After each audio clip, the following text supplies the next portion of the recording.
Okay, it looks like it's about 6:30. I'd like to call to order the meeting for the Town of Essex Selectboard for August 18th, 2025. Our first order of business, are there any agenda additions or changes from staff? We have one from staff. We'd like to update you in executive session on some legal matters. So request that you add an executive session for pending or probable litigation. That could be business item 6E and proposed executive session item 8D. Okay, so we're looking for a motion for that. So moved. Okay, we got a Second. We got a second. Okay, all those in favor, please say aye. Aye. Opposed? The ayes have it. You'll note that on the agenda. Yes. Make sure you remind me. Yes. Okay, moving on. Our next item is the public to be heard. I would just note that if folks have cell phones, if they could please put them on silent, mute them, and folks online, please set your microphones on mute as well. It's a time to ask questions about anything that is not on the agenda or the consent items that are on the agenda. Just a friendly reminder that we are all neighbors. Keep it civil, try to be as brief as possible, and we look forward to hearing your comments. Yes, ma'am.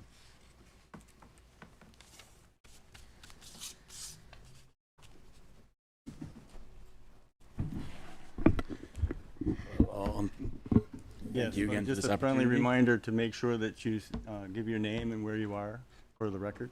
Okay, I'm Julian Bugatti from Bashaw Drive. Sue Getty, also on Basha Drive.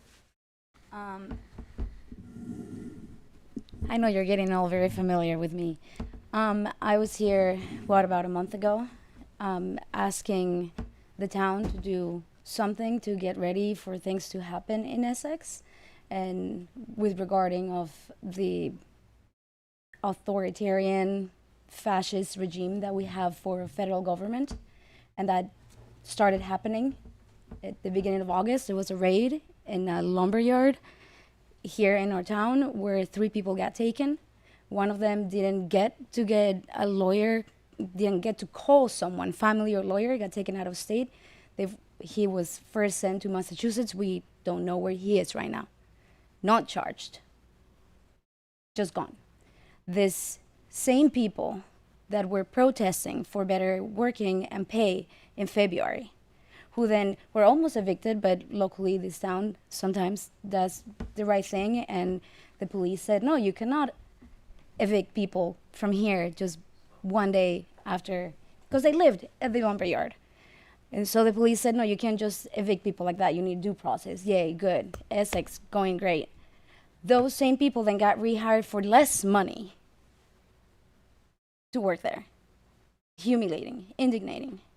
And what? That was February. How many months? And now 3 of them are gone, disappeared. These are like human beings. These are our neighbors. And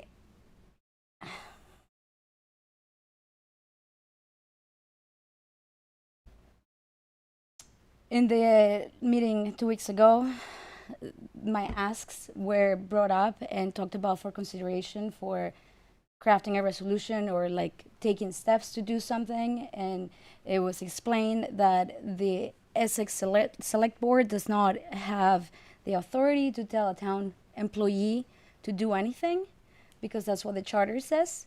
However, you do have the ability to tell the town manager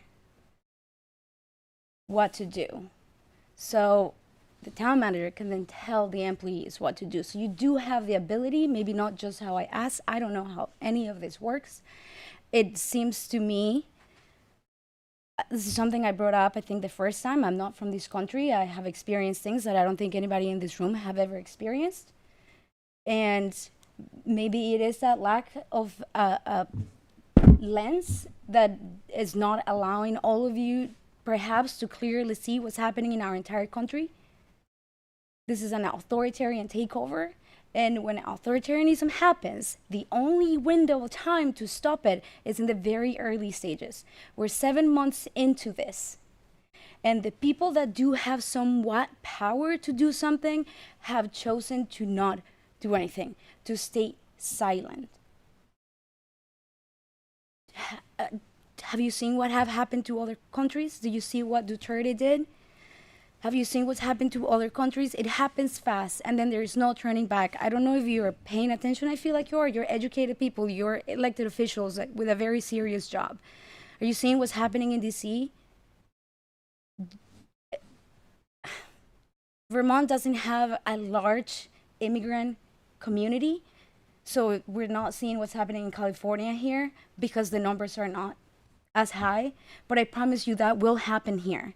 And the longer that you all say nothing, your silence is permission for them to move through and like dismantle whatever is left of this idea of democracy that we live under.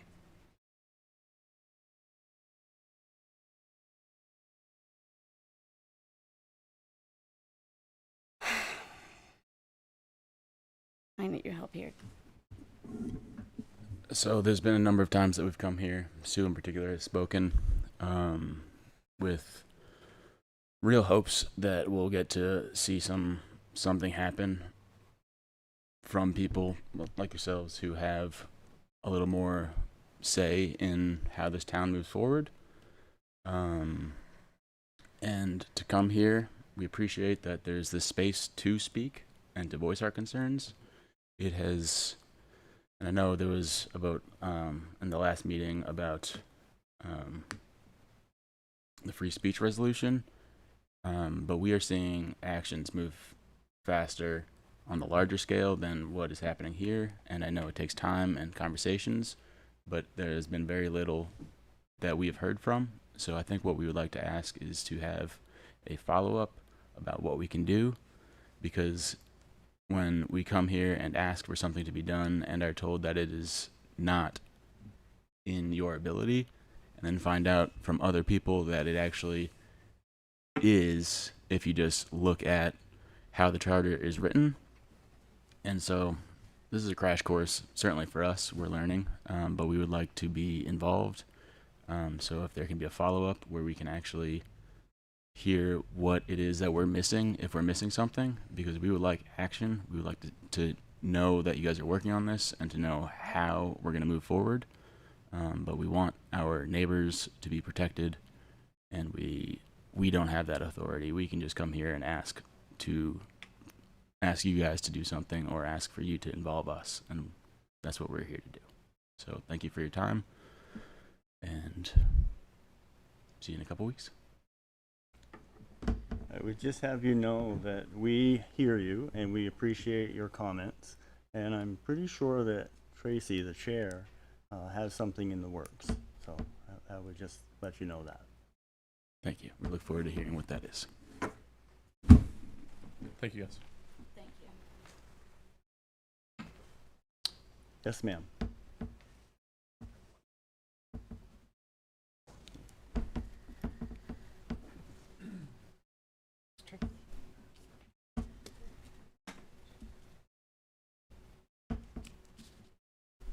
I have a different kind of ask. I'm asking for a moratorium on waivers because Yep. I interrupt really quickly and just get your name, please, for the record? Lois Whitmore, Thank you. 178 Old Stage Road. I'm asking for a moratorium on waivers for a couple of reasons. As you know, most recently, the Act 250 hearing had some more questions of the litigants and us who were challenging the people who were having the review. And it involved Chemo Drive, which is a road with one exit at this moment, and something which we feel is unsafe because it involves steep slopes. It isn't the first waiver request that's come before the DRB. It's one of several, and on the agendas for the rest of the month and the next following month are a number of other agendas. Most of them involve two long roads with one exit, or steep slopes, or a combination of both. And because one of the things that the A&R wanted to hear in the Act 250 hearing was a study of traffic that involved closing and completing Thompson Drive so as to create a second exit to a road and to reroute part of what was Chemo Drive because of the steep slopes. It occurs to me that to move forward on the other properties that are under consideration before the traffic study for the completed warehouses within that parcel in Saxon Hill is premature, because without having a road, you can't really assess the value of the traffic unless you're talking about the traffic down Sand Hill. And that's a problem because it's residential. A moratorium would allow time for the due process of the Act 250 hearing to resolve, and it is going to require, because it was asked, that V-Trans would do a traffic study, which would look at the cumulative effects of all of the traffic within that area. And it seems to me that it makes sense from a regulatory basis, because, you know, what's the point of regulations if you're always ignoring them by granting waivers? Because of a preservation of the environment, because of an evaluation of pollution, both sound and noise and traffic on people, that this affects a very much broader section of the community than each single property by itself.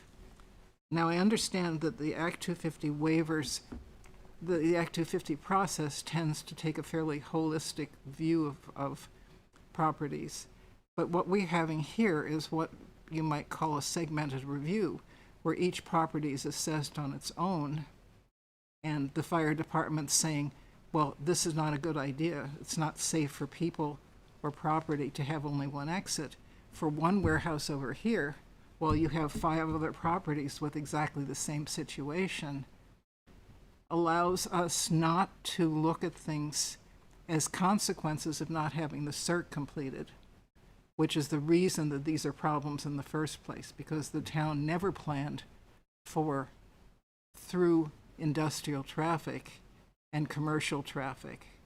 And this isolated island has found itself in the middle of a residential area, pretty much landlocked. A moratorium would give time to both understand how V-Trans is going to solve that problem, how they're going to evaluate it, and what possible solutions there might be that would be safe.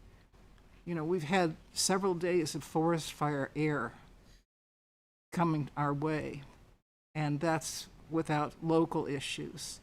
But it reminds us that when we get dry lands and dry forests, and we have road and people and properties that are vulnerable because safety people cannot get there in time, because there's no routes through to get to the properties and people who are there, that we put a lot more people at risk than just one business at a time. So I ask you to think about this until we have some direction from the Agency of Natural Resources in terms of what possible solutions there might be to this problem and how we might look at it and solve it better. Thank you. I would actually just note before you leave that the DRB and the Planning Commission are independent statutory bodies, and I would hope that you would take this and tell them the same thing that you have told the board. I fully intend to, but because it's a large issue and because you oversee the regulatory process within the town to a certain extent, the fact that the Department of Public Works can write a waiver for Leo's Road of 9,000 feet with one exit. Does this make sense? Compare that to what's being asked of Chemo Drive, which would be the Amazon access. You know, Again, we have some big issues, and so far the local issues have been treated in a segmented way, and I was hoping that by bringing it to your attention that you would be able to give some kind of overview that would take into account the larger issue of the distribution system of commercial businesses in this area as a particular problem which affects more than single commissions. I mean, it affects everything from the Economic Development Commission, to the Trails and Conservation. It's not a single committee issue. And I don't know exactly that there is a mechanism for addressing it in that kind of systemic sense. So that's why I'm making my appeal to you. But I will certainly do it at the DRB as well. Thank you. Actually, I'm going to go online to Lorraine Balloon. Thank you, Kendall. I just want to echo and support what Sue said. I do think it's a little late to be addressing real concerns in Essex as well as neighboring communities regarding what is happening at the federal level and really invading our town and taking up local issues and handling it federally. It's really frightening to me. I have friends that are immigrants. I have family that are immigrants. And this is a very serious matter that I would like to know where our board members stand.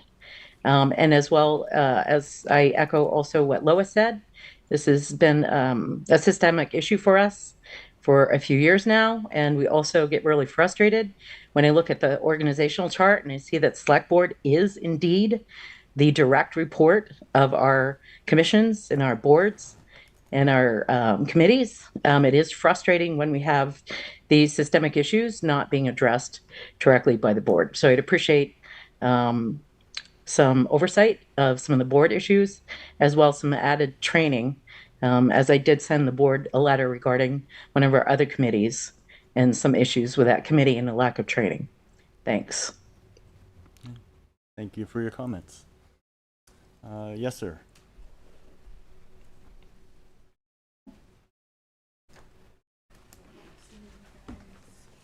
Thank you. Hello. Yeah, hi, Essex Selectboard, and thanks for your attention as I kick the desk, apparently. No, so my name is Peter Ehrlich, and this is my wife, Sarah Ehrlich. We live in 26 Saxon Lane, and yeah, we have sort of a novel issue to bring to you guys. So Saxon Lane, I don't know if you know of it, it's mostly in Jericho, and the very end of the road is in Essex. And so that's where we live. And that's where Sarah has lived her whole life. And I'm going to go more off notes here if that's all right. So there's like 60 or 70 homes on Skunk Hollow Road, which is the road you get to Saxon Lane off of. They're all in Jericho. Sarah's parents originally bought the home, and it was in Jericho. And then it was resurveyed in the year 2000, and it moved to Essex at that point. And this is all our services, our neighbors, and our interests are all in Jericho. And so this sort of fluke of surveying has caused all sorts of problems for us and our family over the years, and we think it can be easily resolved with your help. So let me get a little more into the history and outline some possible next steps, if that's okay. So the home was built in 1978, and the original permits, along with the other 3 in its subdivision, were all issued in Jericho. And the house was placed within the Jericho town line on that subdivision map. And then when Sarah's family bought the house from its previous owners in 1993, it was listed and purchased as a Jericho building, along with 8 acres of what is now our land. The other 2 acres were understood to be in Essex.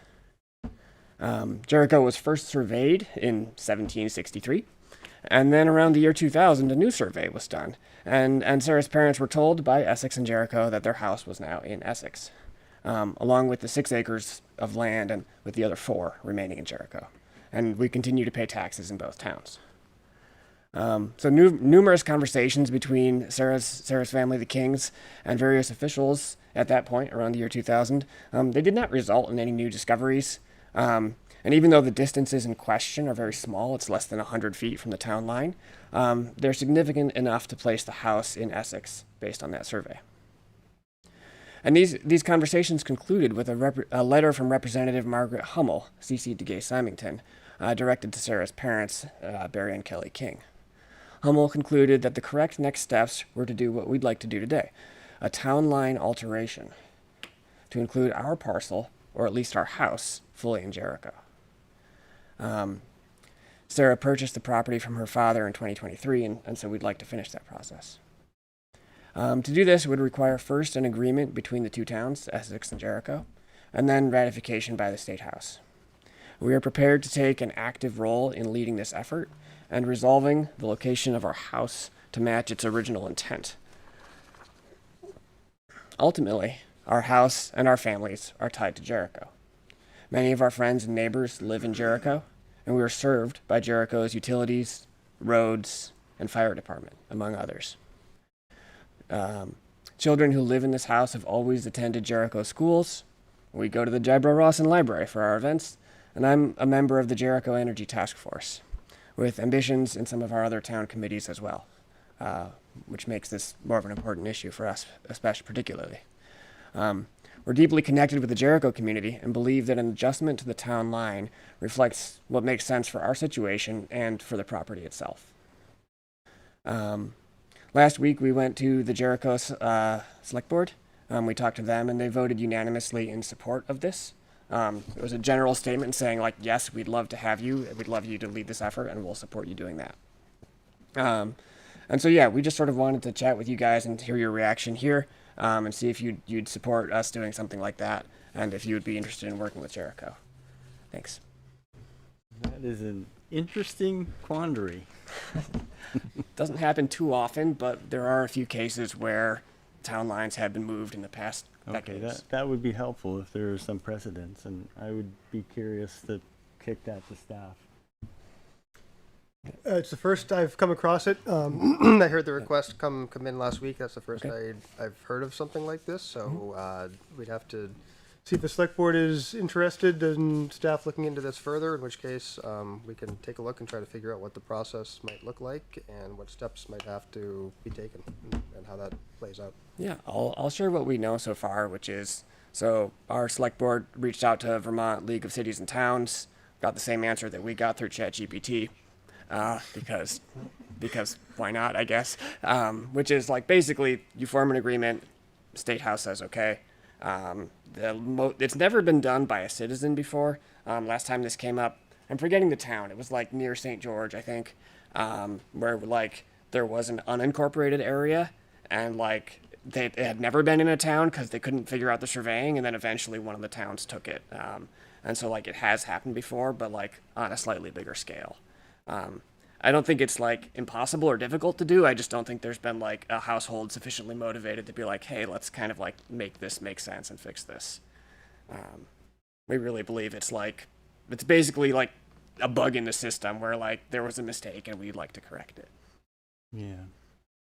I guess my feeling, you could ask the board, but I'd be hesitant to vote in favor of it or so, because there are, you set a precedence, and you know, we don't want to have a lot of townsfolk leaving and coming in just the boundary. So just keep researching it, and we will look into it. Okay. Thank you for your comments. It's very interesting. Is there someone that I could follow up with? You can start with me. Greg Duggan, town manager. I'm not sure Okay. I have a business card on me, but Or I can find you online. Okay. Perfect. Yeah. Thank you so much. Thanks, guys.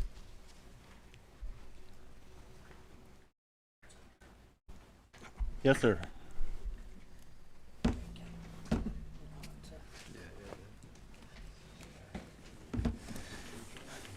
I can't remember the last time I got called sir. Ken Signorello. Thanks for hearing me tonight. Mr. Chairman, at the last select board meeting, I commented on the staff handbook. And there was something I said that I realize now might have been taken out of context, and I just want to make sure it does not. I had suggested in that staff meeting, in the staff handbook and the support for at least my committees, that the staff support wasn't dependable. And I was only referring to my interaction with staff on those two committees. Although I have seen other committees have some troubles, but yes. Our staff is very dependable in terms of running our town's day-to-day business. They do a great job, there's no question about it. We just have this little hiccup with getting our committees properly supported. It's a training issue, I'm sure. Some other issues as well that I raised, but that is one of the primary issues that we have. A great example. at the last Economic Development Commission meeting, we had somebody on the screen from Industrial Corporation. Couldn't get the sound to come out of the screen. We all had to huddle around the little cabinet over there where the computer is to hear what was going on. Just little things like that are just so frustrating and annoying. So I was really only referring to that issue, not staff in general. Hope you didn't get that idea. Thanks. Thank you for that clarification. We greatly appreciate all of our staff, believe me. Yes, ma'am.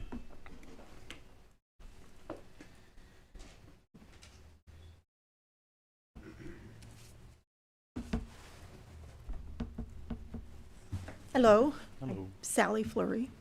Live on Fleury Road in Essex. I wanted to address you guys again about this speed issue that I brought up about a month ago. And do we have any ideas on how to keep people from going 50 and 60 miles an hour in a 30-mile-an-hour zone? Because I brought this up before, Towers Road is a speedway. It's always been a speedway. Now it has 3-4 times the traffic. And it's not a pleasant place to live anymore. And I am part owner of a home right on Towers Road. I'm down there every day.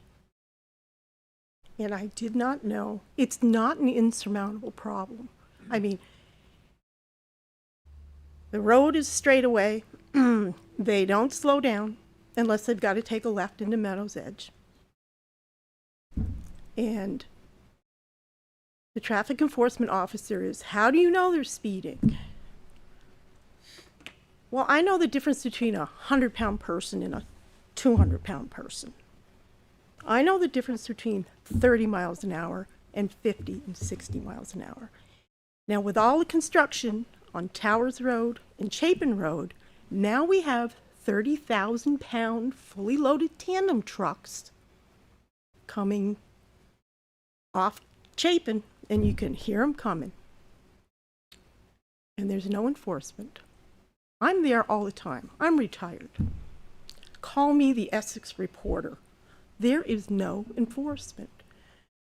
So if enforcement is an issue, funds for additional enforcement, why aren't we using automated speed cameras, traffic enforcement cameras? They work 24/7. They take a picture. They monitor the speed. You get a little ticket in the mail. There's no points. There's no insurance issues. Other states are using them. So I didn't know if we could look into something like that. Other than that, I know in Bolton they had to put speed bumps in on the Bolton access road, on the, maybe the first half mile of that road. There's a lot of homes there. And that's what they had to do. And Public Works doesn't like speed bumps. So I didn't know if you all discussed this, if you had any ideas, because it isn't just Towers Road. It's your through roads to other towns. It's Brigham Hill, it's Sand Hill, Towers Road, and Old Stage. Because those are the shortcuts to other towns. So I have chased truck drivers down, said, hey, can you slow down in front of my house? Varying responses. So, Corporal Graff had said, I wish you wouldn't do that. I said, well, somebody's got to do something. But it's devaluing the home, okay? That, personally, you want to hear it from me, it is devaluing the home that's on that road. And that's a serious issue for me right now. You want to make a comment? I just have a question for, Mm-hmm. yeah, I know you spend a lot of time over there, and I Mhm. myself too, but from your point of view, in the last 3 months, how many times have you seen a patrol officer over there? I haven't. So, and I told him, park at the end of the driveway. It's a town road now. It's a perfect place to park. Well, I don't want people to think I'm hiding from them. I'm like, oh my goodness. And it's not just the dump trucks. It's a lot of commercial traffic as well. And neighbors. Saturday afternoon, not this past Saturday, but a week ago, I was on my bicycle, headed home. SUV, this is the good part. He had a 4-bike rack on his SUV. A bike rack. He crosses the WO line. There's 2 cars coming at us, and there was a person in a smaller car. I think it was a Prius. The guy had to get over onto the shoulder so I wouldn't get hit by the truck, the SUV. And it's like, this guy, I'm like, he's a neighbor. He's a neighbor. And I'm like, so, other than to get upset and emotional and reactive, I don't know what else to do. So, Aaron Martin said, well, I'd like to see the speed limit drop to 25. And I'm like, Aaron, that's not going to help. So, I know they've done a lot of work on Sand Hill, and for people like me, when I see the speed camera, it's not a camera, but the radar that flashes on Sand Hill, it reminds me, oh, check my speed. But I'm not going 40 or 50 miles an hour in Sand Hill. I might be going 30. Oh, I got to check my speed. So that works for, I think, probably 80% of us. So I don't know if we could try that. I don't know. I don't know what to do. Well, it's definitely a very challenging issue. We're not the only community dealing with that if you watch the news. So, but I do know that the police department and Public Works are well aware of it. And I believe they have made a couple changes. They've cleaned out your speed signs and made the site a little better. So Yeah. it is a work in progress. Well, it all depends on what direction you're going into in front of the house, right? Mm-hmm. One sign says 40, and directly across the street, the other one says 30. That might cause a few problems. But I don't know why we just don't grow a spine and put some of these cameras in. I know they're putting them in work zones. You have no expectation of privacy when you're on a public road. I don't know what the pushback from these cameras is, especially when you have got a residential area with a problem. Yeah. Traffic goes faster on Towers Road than they do Route 15. Guarantee you. Yeah. I don't believe the state allows traffic cameras, except that there's a pilot that's being worked on for construction zones where, but otherwise they aren't allowed anywhere in Vermont. Well, the state didn't want us to have crosswalks in front of the ice cream shop at Saybrook. But they do allow those, and They do allow. Why aren't we pushing? I mean, when it comes down to it, we're the constituents of the state of Vermont, aren't we? Our individual towns. Hey, we got a problem. So. Go ahead. I think from somebody that spends a lot of time over there, and I mean a lot of time, the elephant in the room is enforcement. Right? I live on Osgood Hill Road. It's not a through to another town, but there's a lot of people in Westford that live there, and Chief can testify. People go fast on roads where nobody's around, nobody's watching. But the amount of times that I've been passed on the left-hand side, 85 feet from taking a left-hand turn into Towers Road by somebody going 60 miles an hour and almost hitting me in a tractor is more than I can count in the last 3 months, let alone the last 5 years. So I think it's a serious issue that needs attention. Well, winter seems to take care of it. Puts them in the ditch. A couple of them go off the ditch, and winter seems to take care of it. But anyhow, Thank you. I said my piece. So the crazy lady in the farm hat is going to be chasing truck drivers down. My next move is to go talk to the guy that's hiring these people that worked with some of them. I went to the 2 job sites on Towers Road and talked to the man that was doing the excavating. And he told his truck drivers to slow down. And it worked. Now I gotta go talk to the other guy. But I'm taking pictures of people with landscape trailers, commercial people, you know, left Randy Howard a nice message, you know. So I don't know. So thank you. Thank you for your comments. so.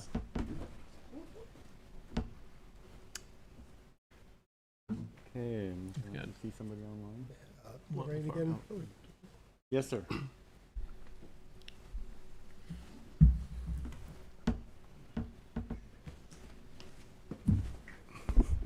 Hello. Cool. You can hear me.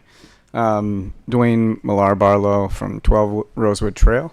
Yeah, I was just coming to have a couple of concerns.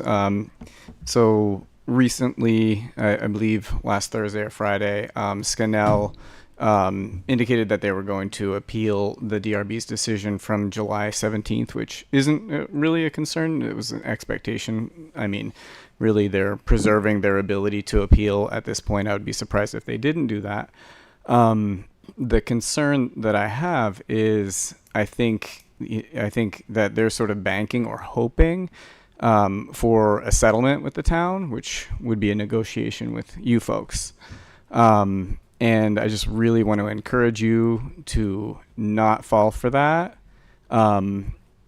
because I think, and also another ask that I have is that I would like for the select board to direct town staff to vigorously defend the DRB's decision in environmental court, because I think not just the traffic. There are so many things that benefit the town's position here to defend the DRB's decision. It's a de novo review. That means you're not just defending the traffic decision that the DRB made. You can create an entire new case, getting to things.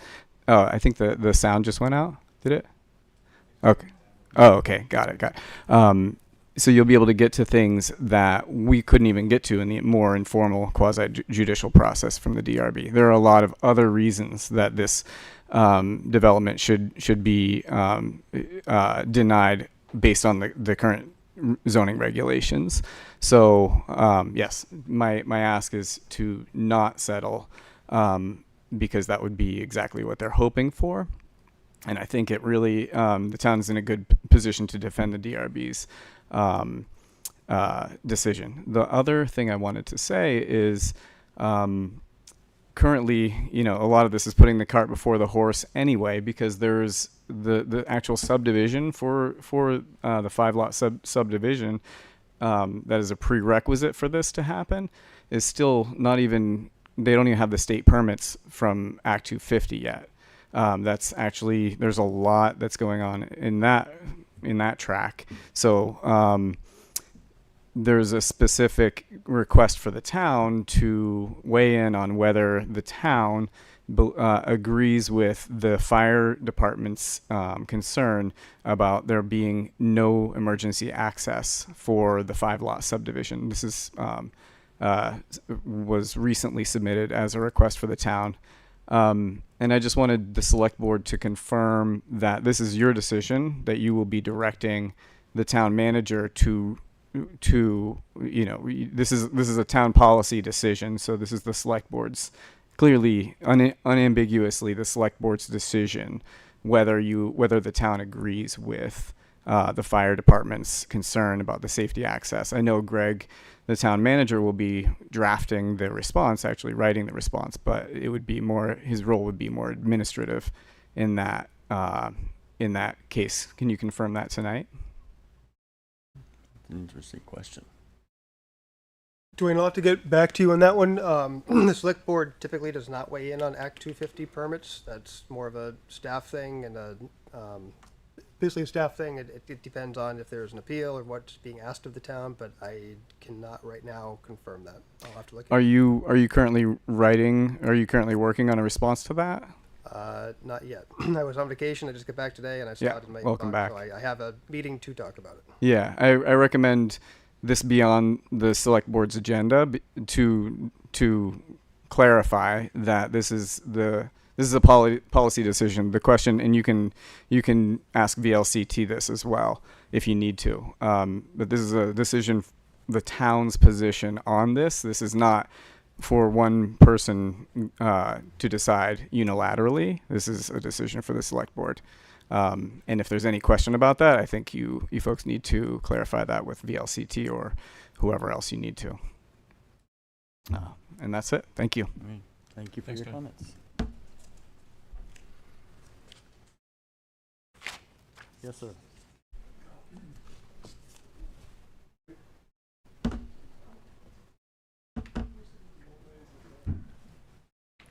Hello, everybody. I'll introduce myself to a few members that don't know me, a couple new members. I'm Jonathan Lang. I own the Lang Farm, links to Lang Farm up the road. I want to talk to you about overall affordability. Thank you. We just had a pretty major tax rise. I'm sure I know this is not the place to bring that up, but what I'm getting at is we are now still in the midst of planning this new grandiose town center, of which I've been on record many times saying I really don't support this. It's got to the point, I have 3 businesses that we operate off in this property, and it's getting difficult to pay the property taxes. They've gone so high. It used to be, before the price increase, was $2,000 a month, $2,000 a week. Now I haven't calculated to the new figures, but I'm just trying to speak to the affordability of staying in this community. A lot of people have trouble with their taxes.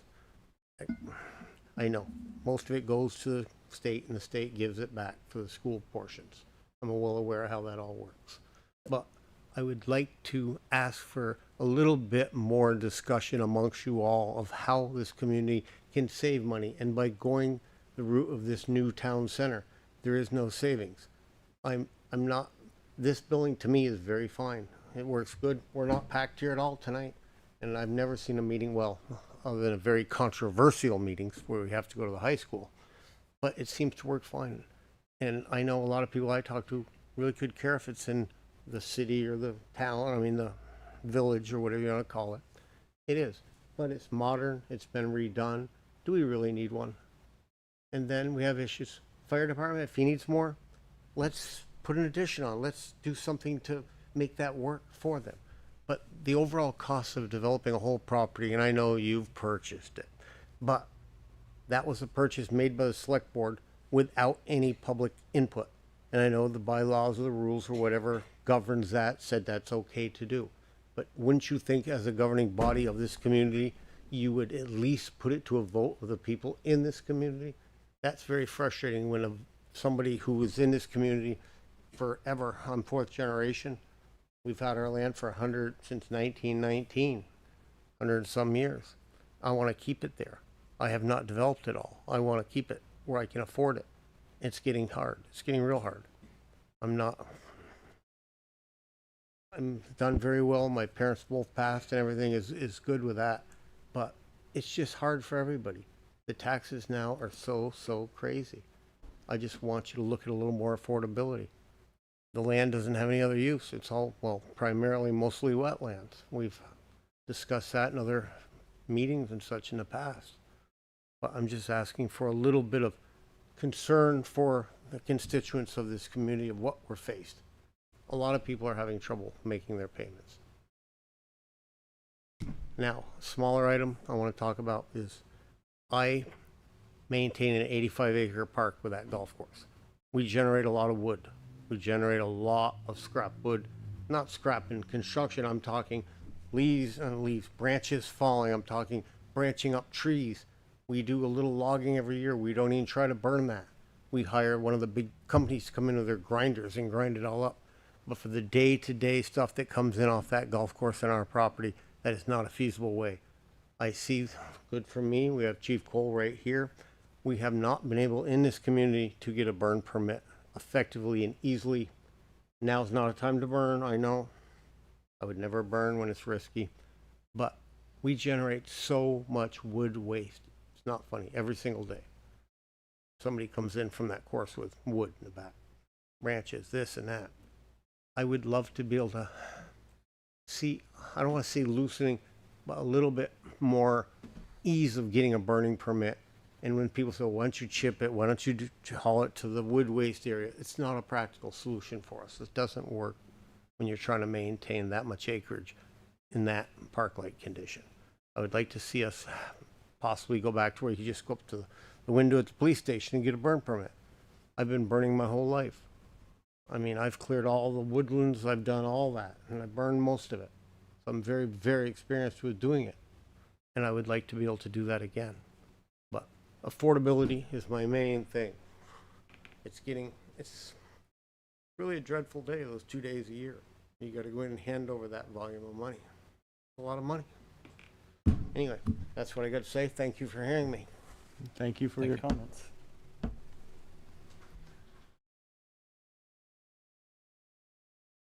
Okay, Lorraine Zaloom. Thank you for letting me speak again. I just wanted to, when I looked up if it's against the law, if traffic cameras are banned, it does not look like they're banned in Vermont. And there is indeed a pilot program, but it doesn't appear like they're banned. And living on Route 15, we're sandwiched right between Tower Road and Old Stage. And both Tower Road and Old Stage are drag racers. We hear them. We hear them on both sides. We hear them. They drag race right in front of our house, and then they turn. There's like a big U that they do. We really do need enforcement. Our concern, we're glad to see the crosswalks going in, because we were told a few years ago they wouldn't, because we do worry someone's going to get killed. And also, it does make it very unbearable at times to live here. We are residents that are really close to the road. There's not a lot of setback, unfortunately. We are putting up a berm to try to reduce the sound, but it would make a lot of people's lives a lot more livable if we could have better enforcement on those 3 roads. Thanks. Thank you for your comments. Is there anybody else?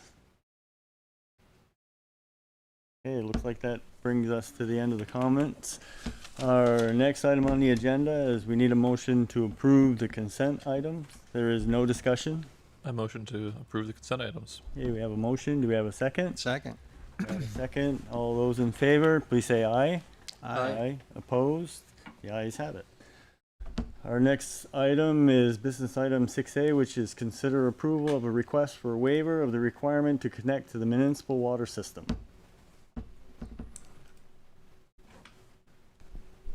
Yes, sir.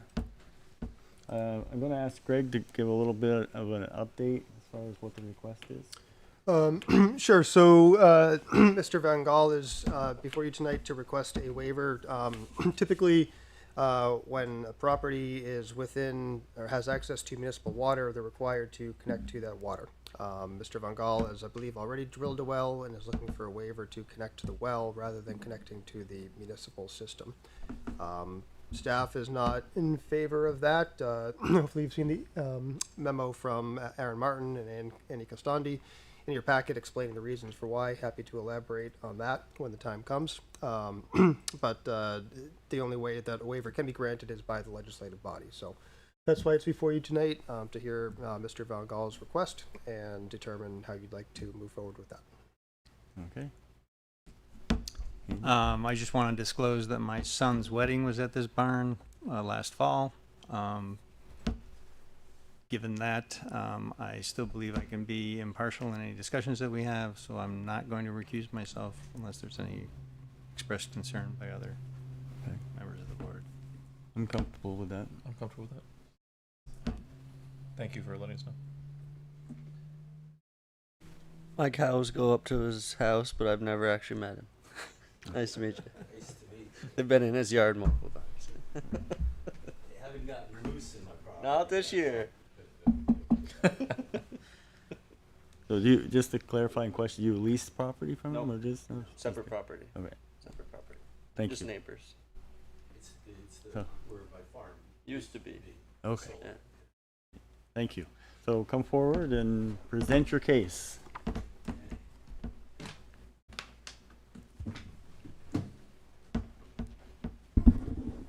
you. So yeah, thanks for putting me on the schedule and being up first. I'll try and move along so it doesn't take too much time. So we start with the PowerPoint here. If can you do full screen, or is that I'm not in charge of this one. I think this might be. Is that CCTV? You Okay. do the slideshow? I think if you do view, that's how I got it to do full screen.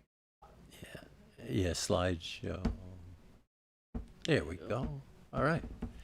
So basically, yeah, I wanted to start just with an overall view of the property that was done. That was taken when we were building the house, and then what we're talking about is water to the barn. Is this thing working? Just put new batteries in it. I don't think it works on the screen. It doesn't work on Oh, okay. Yeah, you're right. It doesn't work on the screen. Okay. So the barn you can see there, and then you can see Willoughby Road, which is up to the upper left a little bit. And that's where the water main is, on the far side of Willoughby Road. And what I did like 30 years ago is put a line in from Willoughby Road, a municipal water, and it went to the barn, it went to the trailer you see in the lower right where the farmer lived, and it went to the old farmhouse, which you can't see on there now. And that was 3 points of use at that time, was the trailer barn and the original house. And that was 30 years ago or so. Now, we'll flip the slide, go to the next one. Okay, so to give a little bit of history, so basically in 1978, we bought 10 acres in the barns.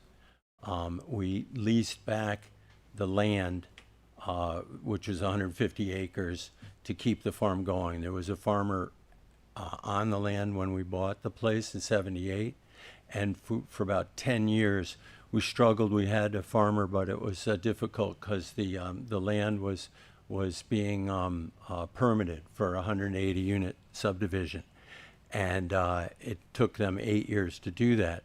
By 1989 they got the permits to do the 180 unit subdivision on that land, but they went bankrupt basically because that was a recession, 1989, and they had owed a lot of money with engineering and so forth, and banks said they wouldn't give them any money. So we bought the land in 1989. That was 150 acres. So now it was one continuous farm that we had a much easier time to lease it to a farmer because they're more secure. When we bought that land, we had the sewer rights for the 180 units and all, but we voluntarily gave that up because we didn't want that kind of a development on that land, and we wanted to maintain a farm, a dairy farm. So we continued with that. We had, going on to 1990, we had been running off different water sources. There were two springs. One was about a quarter mile away, was a gravity feed into a cistern. It was very unreliable and very slow. Then we had another spring that was about a half a mile away on the north side of not on my property, but it was up in the north end of what's called the Golden Triangle there. And that was a much better spring, but it had a lot of trouble keeping up with cows when they came in the summer. So we had a giant tank that would fill up with water that they could come in and take water from. And then I drilled a well, and it wasn't a good well, so it really couldn't sustain. So along came the village at Old Stage, which is the development next to us, and Willoughby Road was put in, and I was able to buy right of way to hook on to the town water. So I did that. This was 1990. I was able to stop using the springs, stop using the well that I had drilled, and it took care of the cows. And you know, like I say, 150 dairy herd come in on a hot day. We used like 1,000 gallons in a day sometimes, and it did very well. It was 1.25 inch pipe, and it was fairly expensive, but it took care of the problem completely. As it turns out, I wanted, when we realized we had too many points of use on that line, I wanted to see if we could get a waiver to just have more points of use and keep going as we did, using thousands of gallons in a day. But I was told that there was no way to do that. There was no such thing. That's a hard, fast rule, that 2 points of use off a corporation stop is maximum. So we had been running with 3 points of use for 30 years. Well, then, lo and behold, in 2010, the barn roof collapsed from snow load, and there's a picture in the lower right there that we had to clear it off. We kept the farm going, but it took about a year to get it cleaned up and cover the roof after the barn was taken away. And then ultimately, luckily, really, we had gone to pretty much round bales. We had filled those barns with about 400 tons each season, 20,000 bales of square bales. And then we had started to go to round bales just because it makes more sense in this climate and all. And so when the barn collapsed, we were able to keep going with the farm. So the farm did continue as a dairy farm for another 10 years. So now 2020, I built the new house on the property, and a third meter was put in. So there was a meter for the original farmhouse, meter for the barn, and then a meter for my new house. And now it had 4 points of use. And I was not informed or didn't realize that that was against the ordinance, that you can only have 2. So we chugged along, everything's fine. Last summer, I applied for a conditional use permit to be able to use the barn for events. I had been using it for small events without getting any permits at all. For larger events like weddings, I would get a single-use permit from the town. And Sharon was telling me, hey, you got to think about getting a conditional use permit to get this, so I can do it regularly. Finally, it came to a head. I mean, the town said, you got to do this. So I applied for the conditional use permit, and when that was put to the Public Works said, well, you've got 4 points of use on the water. We're not doing anything until you cure that problem. That was kind of a surprise to me. Obviously, if I had kept track and read up on things, I would have known that it was out of compliance for 30 years, but realized that we had to do something. So they said, we've basically got to pull the meter to the barn, pull out the curb stop, and so it wouldn't have water. And then if you scroll ahead, the next thing I want to do is actually, and hit it one more time. There we go. First off, I want to step back now just a little bit, because what I'm positioning for is that it aligns with what my plan is to have water to the barn, fits with all the criteria. It's going to be totally a legal situation. It's not going against anything that the Public Works is against. So starting with the town Essex Selectboard values, mission statement, what I've been trying to put together here is a venue where neighbors, community, and all can use. I can use it for social events of my own. So the town is united with connections between people and things, events bringing people together. So that's the mission statement that I'm going to use. Click it again, and it'll show. Okay, so what I'm saying is the above sentences there are the select board values, as you're aware of. What I'm looking at doing is serve the neighborhood and community with charity events, provide affordable gathering places for parties, reunions, weddings, meetings. I'm talking about 1 to 2 large events per season. Not going to be a big thing, but I have to get water before I can go and reapply for a conditional use permit. So I want to provide affordable gatherings for those kind of things. And lastly, just have something for myself personally, social venues for gatherings, family reunions of my own, and go out with 20, 30 people and have a get-together on my barn. Right now, I'm completely shut down. Besides not having water, I've agreed to with Sharon that I'll do no more events until I get squared away and get a conditional use permit. So these are some of the types of events we've had that are more in the charitable part. We've done when COVID had stifled a lot of the music folks in the community. We had charity events where people would play music coming out of the COVID. We had Farm to Ballet there a couple of years. There's Essex High School graduation party on the right there. So those are the kind of events that we wanted to continue doing. So if you'll shoot ahead. So now, basically, this is the meat of my presentation here. The Essex Water Use Ordinance section says that on-site wells will not be permitted where municipal water supply is reasonably available unless waived. So there's 2 points here that I think come into play. Reasonably available, very subjective. I'm going to go through the options that I have, and I'll be showing that I don't think it's reasonably available, the town water, since it's become a wetland. After I had put my water line in, that became designated as a wetland in between me and the water line. And then unless waived, I'm very excited about the fact that I can put it to you guys and get this waived and have it happen, whereas I couldn't do that to get more points of use on the existing municipal water line. So going down to what the Champlain Water District said, and they're the ones supplying the water, they strongly support not allowing intermingling plumbing of private well supplies and plumbing of public water supplies. So the issue here is that the public water could ever get contaminated by my private well. And with the Essex Public Works, they substantiated that by saying the only stated concern is the potential of cross-connection of public water supply with the proposed separate private well. That's the only concern they have, is what he's saying. He did mention that the Champlain Water District regulations do not allow private individual water, but that's really not the case, as you see on the left side where it says their concern is the intermingling. So if you hit it. So okay, so here's what we have now. This is what it is right now. We have my original farmhouse is on the left. My new home is on the right.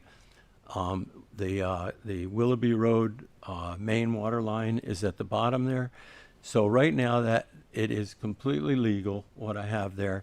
They have taken out the curb stop to the barn, which went from where those 2 curb stops are now. There was a curb stop to the barn. The Public Works has come. They have shut it off. They have dug it up. They have pulled out the box so it cannot be accessed. And then they poured concrete down the hole. So it's completely covered now with concrete. There's no way that could ever be turned on or at all commingled with any other water source. So if you click. So okay, so my options were, number one was put the 300 foot line into the water main. I've gotten some kind of rough thoughts. I have not done a wetland delineation, but it's essentially the majority of that 300 foot is wetland. I know for a fact I've had the state come out and look at it. They will not commit to the exact spot, but they took core samples and so forth. So we're looking at about 300 feet. There's a buffer zone of 50 feet that you have to stay away from. So with drilling underneath the wetland, I'm estimating about $15,000 is what it's going to cost for the materials and the labor to do that. Another option I looked into was extending the main water main down Old Stage Road from the fire hydrant on the corner of Willoughby and Old Stage. It's about 285 feet. Very, very expensive, more expensive than putting in the 300-foot line.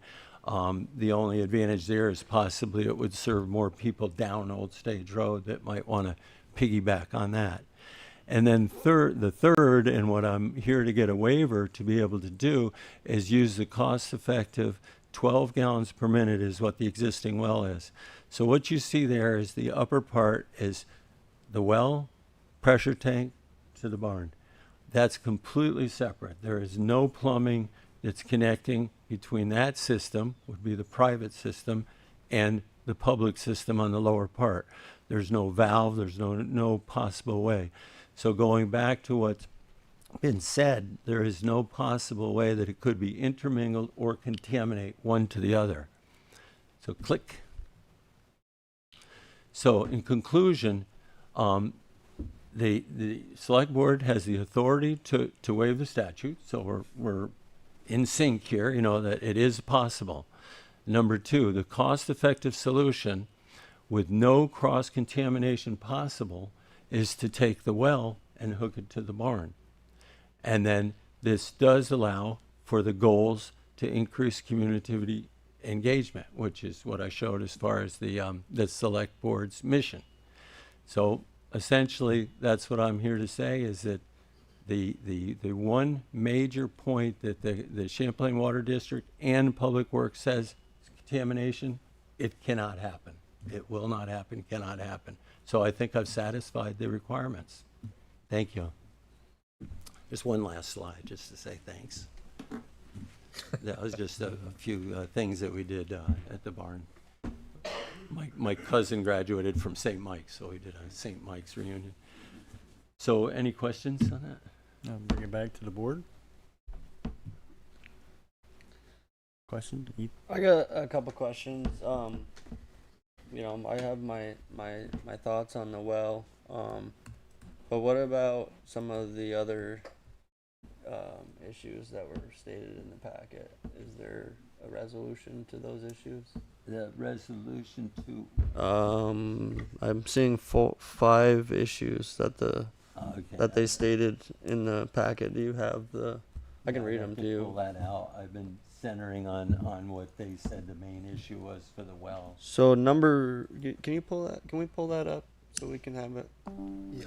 You're talking about the memo from? Yeah, the memo from. Yeah, I did read through that, and then once I saw that the only concern was the cross-contamination, I kind of zeroed in on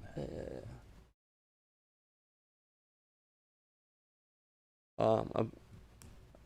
Aside from what I'm about to say about these other things, as far as the well and access to clean drinking water, I don't believe that there's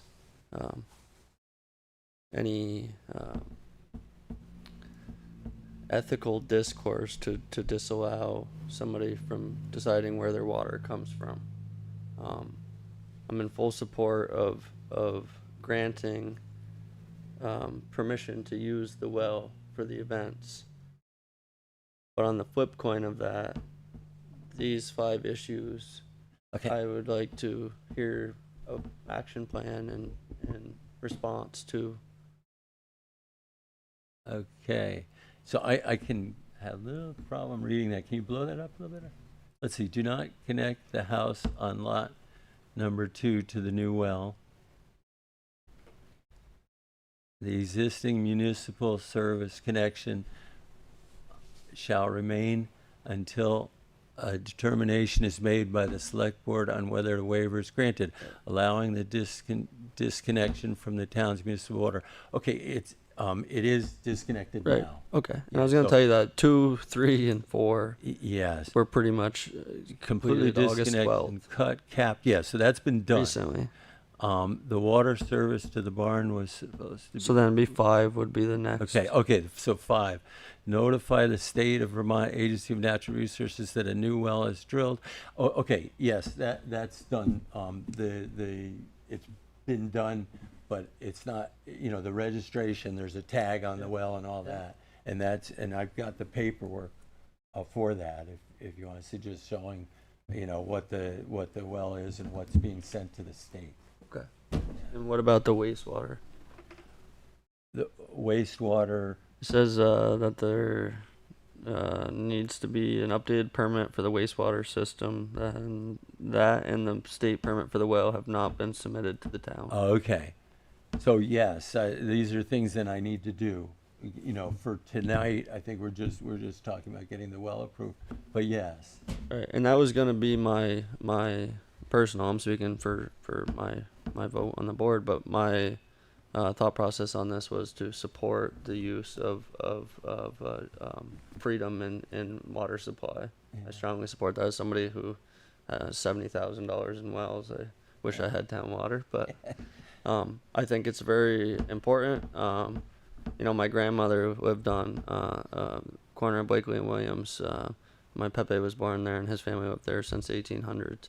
But long story short, they just tied on to town water recently, and they had been on a well for 30, 40 years while Colchester had water system there. So the only requirement was that she pull the pump out of the well.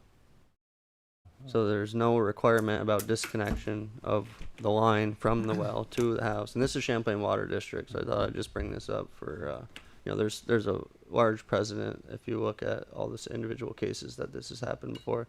Yours is kind of backwards because you had a well, you drilled a new well, you were hooked up, now you're not hooked up.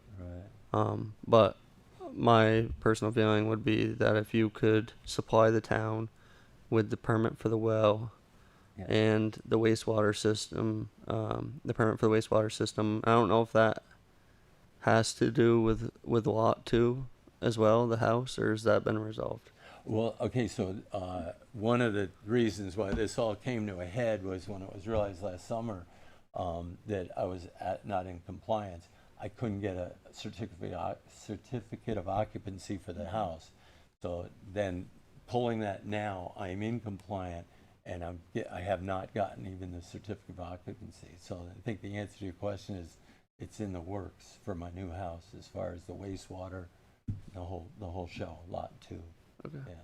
And then my very last question would be for Greg, but just so I understand correctly, and I'm not saying that this is going to happen or not going to happen, but in the means of how the ordinance and governance plays out, if the select board decided to allow Mr. Von Gall to use the well that he drilled under a certain set of criteria that the town was satisfied with the wastewater and the well permitting and that, would the condition of not using the well until final approval of those other items happened, would that condition count for the water source to be the well throughout the approval of the event space?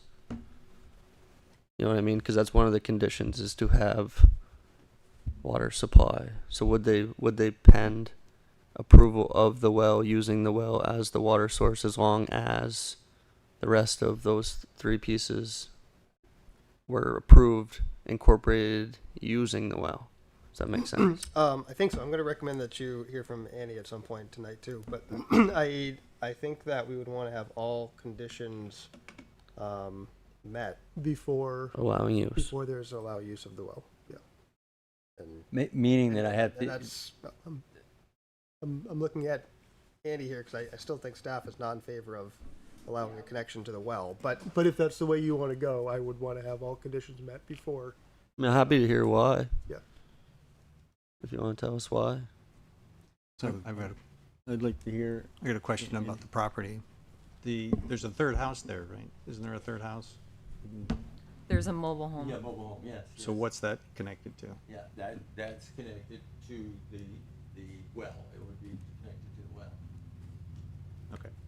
So in the end, you'll end up with 2 buildings from the water main and then Yes. 2 on the well. That's here in town. Right, there's 2 that are on the municipal water main, and that'll stay, no change. And then there'll be 2 on a well. Separate. All right, I want to hear Annie's comments. Yeah. So I would just like to point out that Public Works is not opposed to using the barn as an event space. We don't have a problem with that. What we take issue with is how Mr. Von Gall approached this situation. And he was aware with his 2018 PC approval that he was required to either install a new service to Willoughby Drive or to cut and cap the existing service to the barn. He chose to do neither of those things, nor did he communicate with Public Works what the situation was and whether or not he was having issues with achieving either one of those things. He's in violation of his planning commission approval for the subdivision. When he came in for a use permit in 2024, that's when we realized that there were 4 water services off of a corporation stop. We do not allow this at all within the town. This is a part of our town water use ordinance. If there are services that were installed prior to our town water use ordinance, we don't really have control over that. Those are existing water services, but it's anything that was installed after the water use ordinance and for any new development. We do not allow this. We barely allow up to 2 water services off of a single corporation stop. So this is double the number of services on a single corporation stop. So he's in violation of the town water use ordinance. When we told him that he needed to rectify the situation and to work with us to come up with a solution, that is not what happened. And he was informed that he was not allowed to host any events at the barn until this was rectified because he's in violation of the planning commission approval and the town's water use ordinance. So when we found out that he was hosting events again this year, we asked him once again to rectify the situation with us and come up with a solution. He went ahead and drilled a well without talking to us. We found out by seeing the rig on his property, and that is also a violation of the planning commission approval and the town water use ordinance, and a violation of his wastewater permit because that states that he has a municipal connection. We have not seen an updated permit. We have not heard from the state. We are just trying to rectify the situation and make sure that it's in accordance with our regulations and what he was approved for. So there is potential for cross connection. The potential is the word. That's all that you need to know. And we are responsible for maintaining the integrity of the water system, not just in the town of Essex, but our water system is connected to 12 different municipalities within Champlain Water District's water supply. So we also have to be responsible thinking about other water supply systems, not just our own. We are responsible for protecting public health of all users of the water system, not just in Essex. So it has been a frustrating situation. Can I address what she's saying? Can I ask her a couple questions first? Is that okay? Yeah, go ahead. Okay, help me understand a little bit more about the ordinance. What year was that written in? I believe 2002, 2005. Okay, so I have to read the ordinance. I don't have the ordinance right in front of me. But if existing water is grandfathered, at the time of discovery, why was the new house not the only thing that was disconnected and the rest of it grandfathered?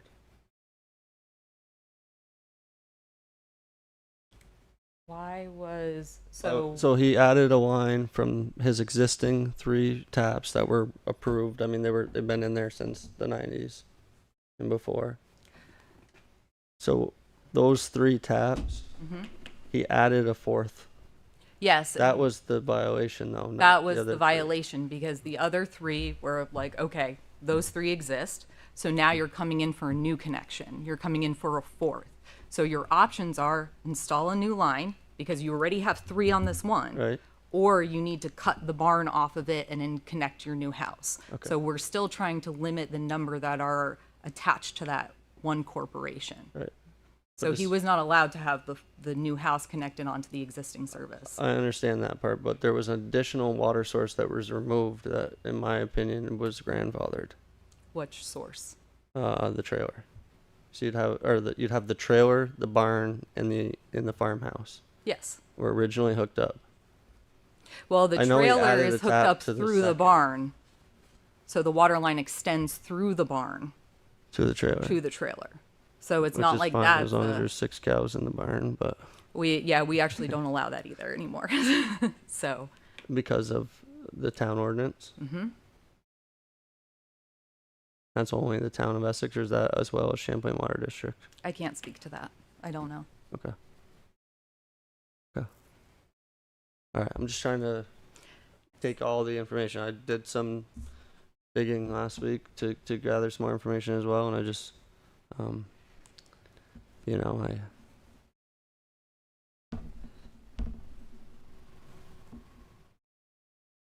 yeah. More Maybe questions? we'll listen to anybody else's thoughts on. I'd just like to get some clarification. I appreciate you laying out the timeline and the memos from staff as well as your presentation. It's surprising to hear that after the journey you'd been through since 2018, that you then, you know, took it upon yourself to drill a well without getting the initial, you know, zoning permits and different things to drill a well in Essex. What happened there? Can I address that? That was directed at you, yes. Okay. She says I was well aware. In fact, naive, I admit, you know, I did not know, I did not remember, I did not, whatever you want to call it.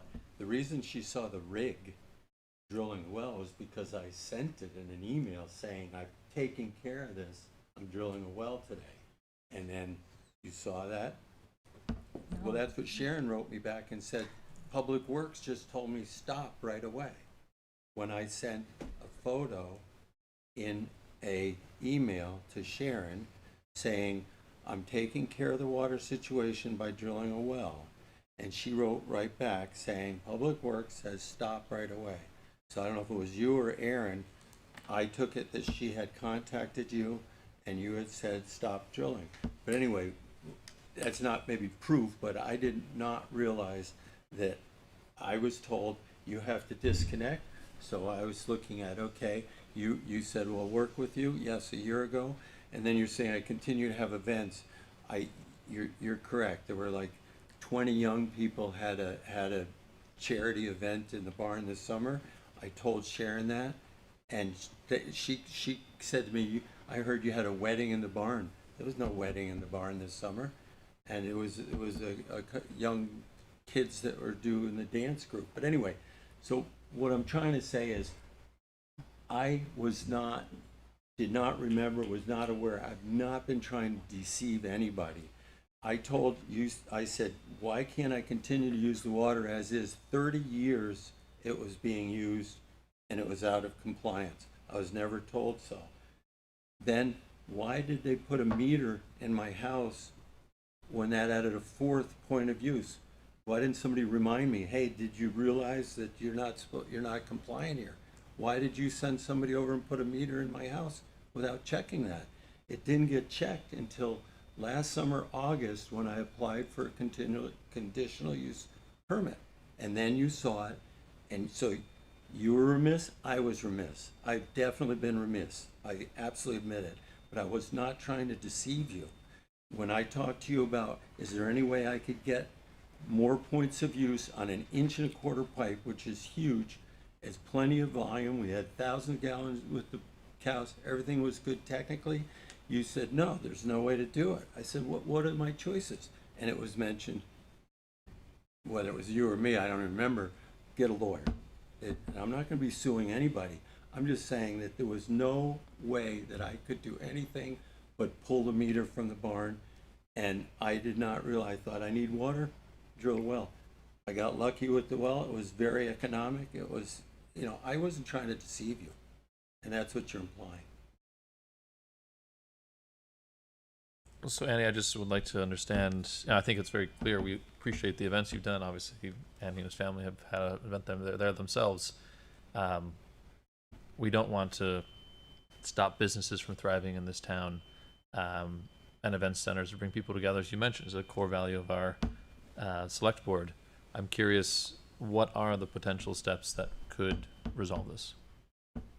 I know we had that list and we talked about permitting different things. I'm curious if I could just hear from Annie from Parks or from Public Works.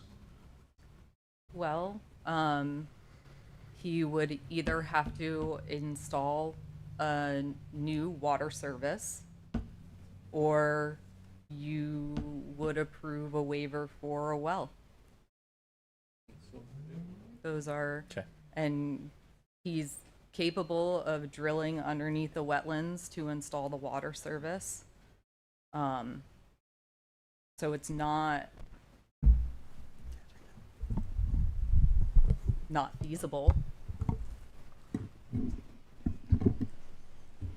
But yeah, those are the two options. Thank you.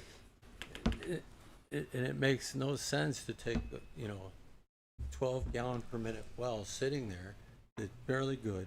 Yes, I was remiss in doing that before there's no requirement. Anybody can drill a well. It's hooking up the well is where the requirement is.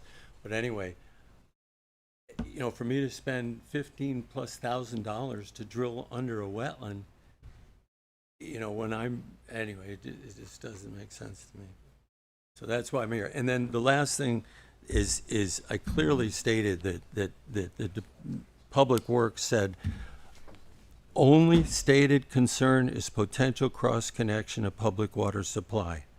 How do you say that we could cross contaminate? It's their only concern is cross contamination. I've taken care of it. It's not connected together. They're completely separate systems. So I ask Annie, how do I contaminate your system with my well? How could that happen? Well, it's connection or a backflow event. It's a backflow means it's connected together. We don't know what you're doing on your property. Clearly. So anybody can go and dig up a water main and plug into it. That makes no sense. That's not in the purview of the town, and it's happened and I know Karen was employed for the town of Colchester water department when my families went through this. Once that well is disconnected, there is no authority of the town to go there and inspect the property. It doesn't exist until there's proven problem. You can't prevent something on the basis that it could happen. You have to prove that somebody's causing a problem. And in my mind, the way that this played out before, the 3 original water taps shouldn't have been. I would have left your new house with no water and kept your 3 water taps. That's what you messed up there when you disconnected, because those were grandfathered, and you could have made a decision on the new house. But now that you've altered them, there's probably fine print in the ordinance that says that once you've changed them, now you're in compliance with the ordinance, so we can't go back. Right. But the use of the barn to have a single source water supply to the barn is, the town can say, okay, had a rough go, we can meet in the middle and come up with a solution. Here's the solution. Or the town can say that we're going to strong arm you and do another $30,000 for a water supply, and you can take your $16,000 well and water your garden with it. 12 gallons a minute is a very sufficient well, and your math on the dairy cows was wrong by about a shortage of 500 to 800 gallons a day. 150 herd is running anywhere between 12 to 1,800 gallons a day. Yeah. The 52 cows on Towers Road drink just over 660 every 24 hours. Yeah. We're paying pretty big water bills. My personal belief on it is you never had a problem until the cows left the property, because cows are protected in the state of Vermont and wedding venues aren't. Yeah. But that's a discussion for another day. Maybe have a petting zoo. Should have kept the cows. Right. If I may, I'd just like to emphasize some of the stuff that Annie said and that Aaron specified in the memo too. They have the responsibility for the integrity of our water system, for Essex and beyond. And Aaron's had been our water district commissioner, but it's his name on the permit, and Annie's connected to that as well. She's our water quality director. They take this seriously, and so I know that a separate well is unlikely to be contaminated, but it's not impossible. And we have a history of not following permits. Excuse me. So there is a little bit of a trust issue here that there wouldn't be some connection in the future or an after the fact type of change. So I fully support Andy and Aaron in their position, that the town is looking out for the integrity of its water system. It's an unfortunate position, that the well has been drilled already. Wish we hadn't gotten to that point, but here we are, and the request before you is to whether or not to consider that waiver. And just at the risk of repeating myself, staff's recommendation is that you do not set that precedent, you do not grant that waiver. It's a comment from the public, just. Are we done discussing? I don't know. I think I'll just take a minute. back to It's a weird position I'm in. I'm just the vice chair ordinarily, so I will chime in on this. I think that the best prediction of future behavior is what happens from the past. And there's a history here of not following the rules and just doing things on your own. I am 100% in support of the town in this situation. When you decided to connect to the municipal water supply and give up your well, that is an agreement that you will not have a well.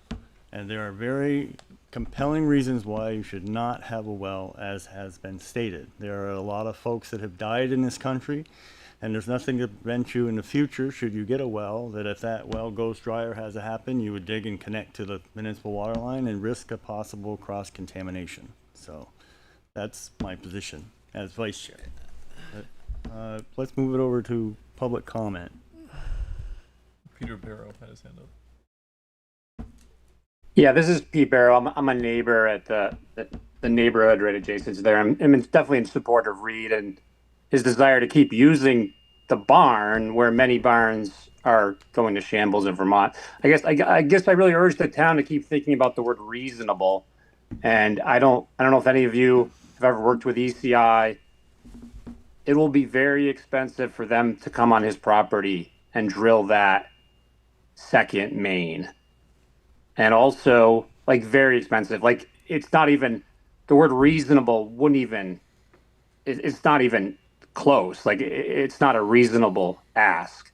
And also, I guess the town is, they're backtracking a little bit. They've always been aware, like, I'm not an expert in this, but isn't the town, they own the meters. Like, every one of these meters they've installed. Like, they've known, they sound like they're unaware, but they are aware. Like, his new house, they must have put the meter on that house, correct? I guess I'm a little confused with the backtracking of not knowing when the town knows of these meters. You know, I'm just a little confused by that. I think I can hear it in the town's voice. There's just a lot of animosity, I think, with Reed, and maybe a lot, there could have been things handled differently on both sides. But at this point, it's not reasonable to drill beneath that wetland. I guess, and if we can convince ourselves that, I guess the backflow thing in my mind is when you have pipes connected together. I don't know if there's aqueducts that can connect to each other, but again, there's not going to be a backflow issue if the pipes aren't connected together. We got to understand that. And I guess I just wish the town, they kind of understand that there wasn't a reasonable solution because they didn't have any, you know? So I don't know. It's just my point of view. I hope the town would hear it. Thank you. Thank you for your comments. Bringing it back to the board. Lorraine's got her hand up. And we have one Oh. man. Yes, sir.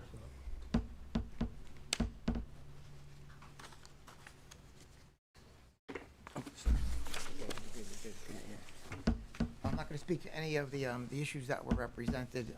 That's for you to deal with. I wish you luck. But I do want to say that our town plan very clearly states that we're looking for economic diversity. This sort of economic activity is that.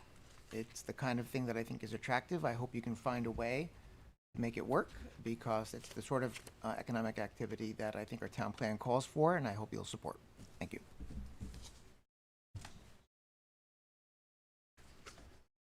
I think there's one more online. Yeah, Lorraine's got her hand up online. Lorraine Loom. Thank you. Kendall, Lorraine Zaloom, Center Road. Yeah, I would support the waiver because it sounds like maybe we need to reset and there were some miscommunications. over the number of years. And I know certainly from going through some things recently in our own home and next door, there are communication issues, sometimes between staff or not missing something. So I hope that we reset it. Also, I don't understand how that meter went in without, at that juncture. It seems like it was a missed opportunity. And I don't know that he would have disconnected that had he known what he was in for, because it doesn't make sense. And also, certainly in our town plan, this is part of our goal to support local businesses, a small business. They're not far from our house. And in terms of backflow, just like clarification, I work in plumbing. Are we just speaking about pipes when we speak about the backflow? Because those are closed systems. So I just want to clarify and make sure that that's what we're talking about indeed, and not like a stormwater backflow that goes into an open sewer ditch or something. So if we could get some clarification on that as well. And I hope that we'll have some resolution tonight. And certainly I don't think anyone's trying to impugn the staff by this discussion, because I hear some tight voices in some of the defenses. And I hope that we can have a positive resolution between neighbors. Thanks. Thank you. Somebody else online? I think that's it. Hey.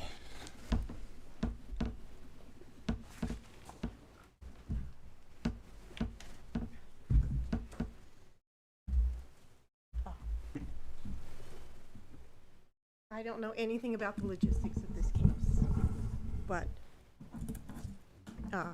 I'm here to support my neighbor. This is the type of guy he is. When the snowmobile trail was shut down a few years ago, he let the snowmobile trail go through his property, down his driveway. This man does not own a snowmobile. I've never seen him on a snowmobile. So he is a team player when it comes to other people's recreation. He works with us.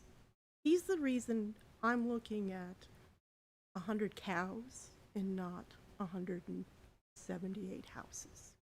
And I'm just here to support him, and I hope you guys take care of my neighbor. Thank you.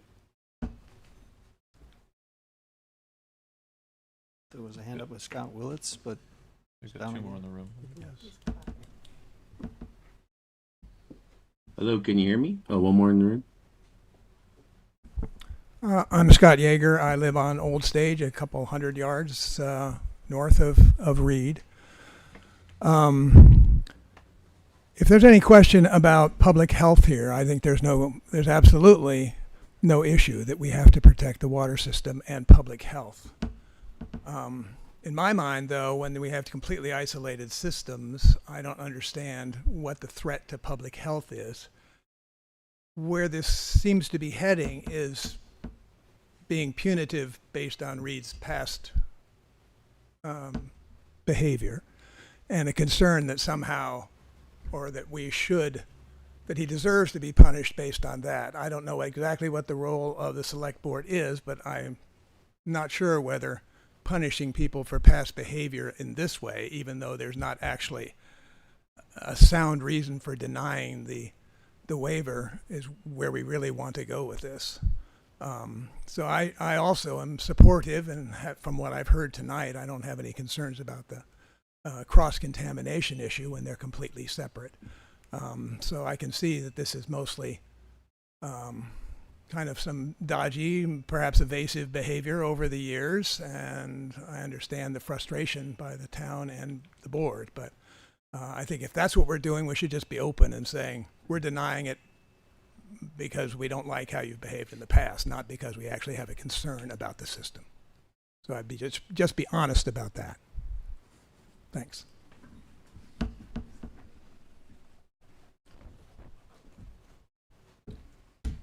My name is Sean Grattan. I live in the adjoining neighborhood as well. Thank you guys for all you do. The Von Galls and their family have just been a tremendous asset to our community. And it was never more clear in COVID when we were all isolated and had a place outdoors once it was legally allowed to gather and become good friends. And since then, I feel terrible that one of the events, quote unquote, was our family's involvement with Vermont Youth Dancers, which is a nonprofit that raises money for local nonprofits as well, based out of Jericho, but a lot of Essex kids as well. We had the cast party there afterwards, and to know that we would have any impact on the resource that it has provided to our neighborhood, to my family who drinks this water, no concerns whatsoever of cross-contamination, and just to speak to the character and the people that, again, it's unfortunate that you've had issues, and obviously there's a lot of pride on the land and everything that you've done since my birth year of 1978 on that property, and what a gem it is to the neighborhood of being adjacent to you for 14 years and allowing our family and our neighbors and our community. I know that that's not necessarily the issue at hand, but seeing that the two issues or the two potential resolutions are to install a new water service or approve a waiver for a well, again, to Pete Barrow's point on reasonable, I just don't see how with those wetlands, how that, with all the sensitivity around wetlands, why all of a sudden this big track when he's already using 2 points of service, and it seemingly was the town had authorized 3, and now to take 1 away and then to penalize him, again, if contamination is not an issue, and if those are the only, if approving a waiver for a well is the town's position as one resolution, and there's only 2 resolutions on the table, I am in full support, and I think I can speak on behalf of my family who will be drinking this water, and the neighborhood and the community of having this approval for the waiver. So I would strongly ask you to make that happen. Thank you. I think Scott was trying to raise his hand. Mr. Scott Willis? Greg, I think you just clapped. Hi, can you all hear me? My name is Scott Willits. I am the one who actually bought Reed and Anna's farmhouse 4 years ago. We absolutely support 100% him being able to utilize the well for the barn. The 4 points of contact originally from 1978 probably included the farmhouse, which now my wife Vicky and I have. So that's no longer on Reed's property. The barn, the community events that have been there since we moved in 4 years ago have been a wonderful way for us to meet and engage with the community. Reed and Anna are phenomenal neighbors. They're phenomenal people for the community. We support it 100%. And to not allow someone to utilize a well on their property, I think is a bit of an overreach. And we're going down a slippery road that I don't think many of us want to go to. He has 2 meters on, the municipal water. Great. To allow a separate well to support the barn events, I agree completely that should happen. So I really hope that you support this and allow him to do that. Thank you. We have another individual in the room.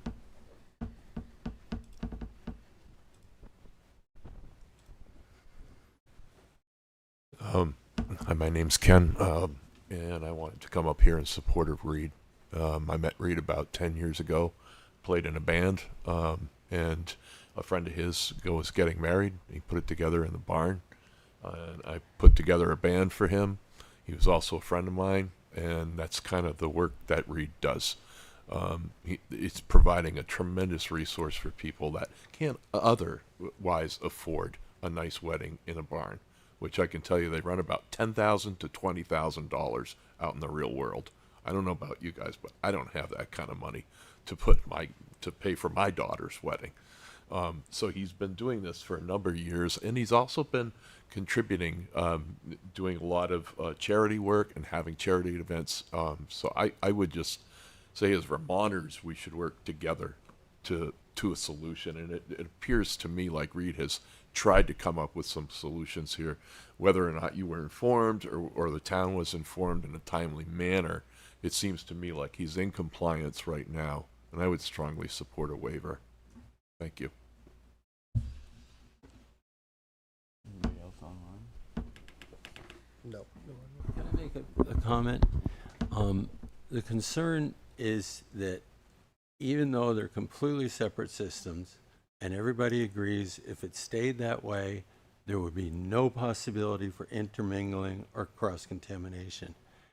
But it seems like that the Public Works thinks that somebody may, or I may, put them together, connect the two together at some point to make a contaminated possibility of contamination.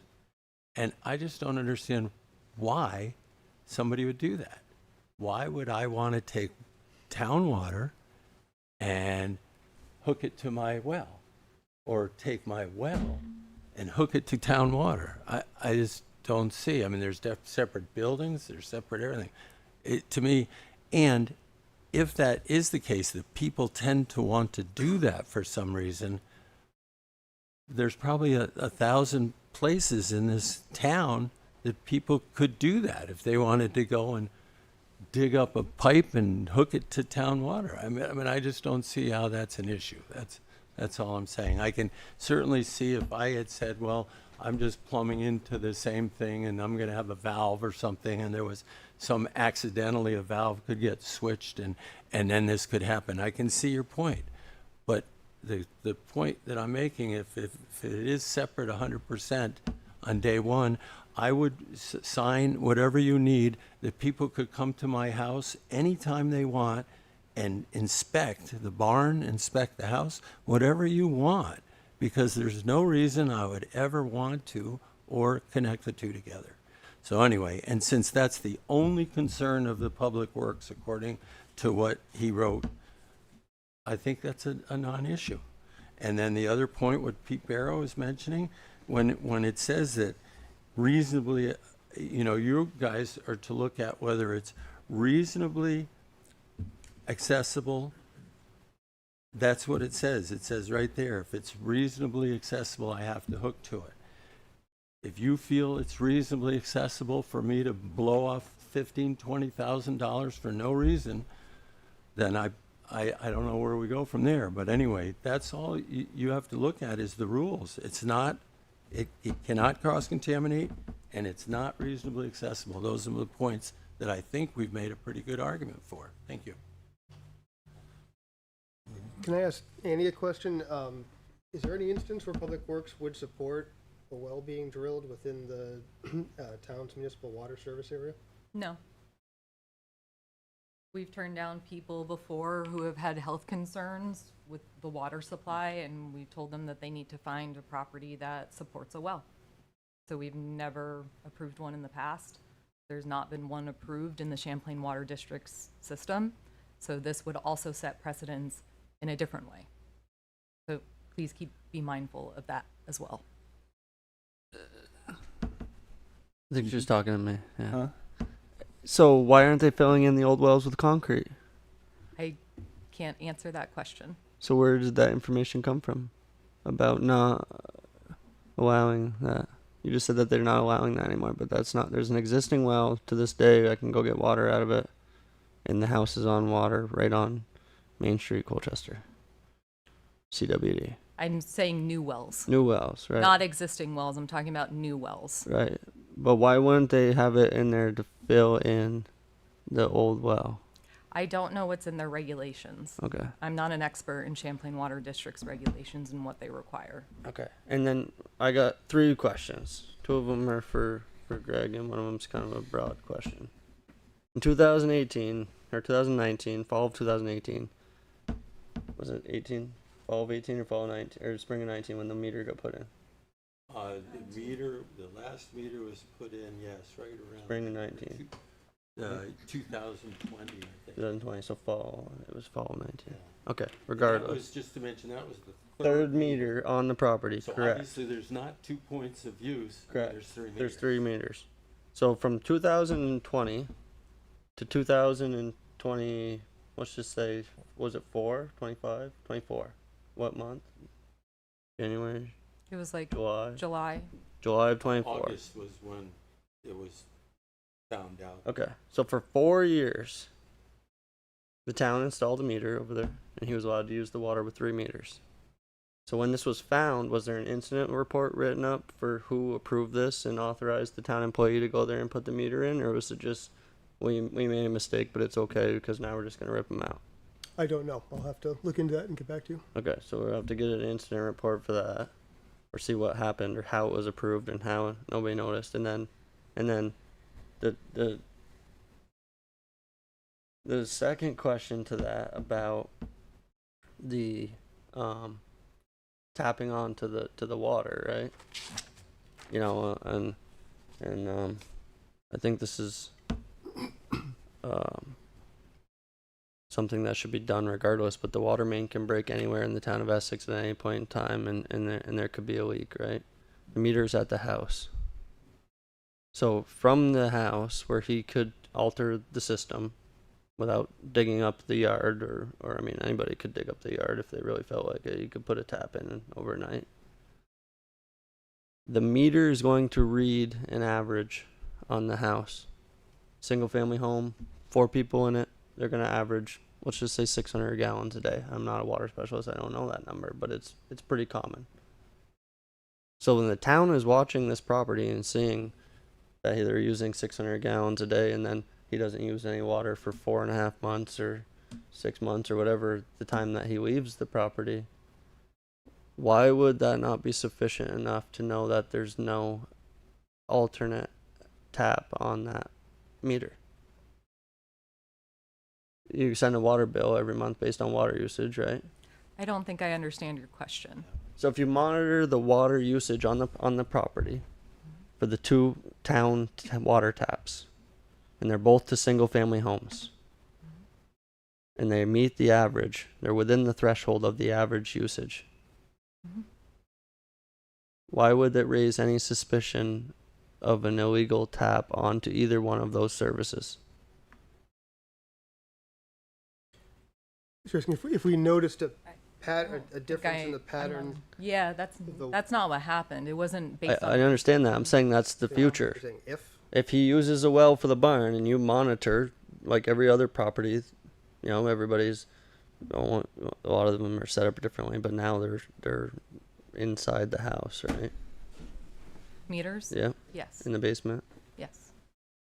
So if you saw that his house was in line with all of the other communities, you know, our community, all of our other single family homes with said residents, why wouldn't that be sufficient enough to use as a monitor to see if he's tapping on to another tap? I think we do notice if there's a vast difference We do that. in the averages to monitor an individual property 10, 15, 20 years from now when none of us are here. It's going to be, it could just be one of those things that's lost in the shuffle, and it's, oh, there's a blip for some reason, and people may not remember we're having this conversation right now. Right. To think of why that blip might be. Okay. So we can do that.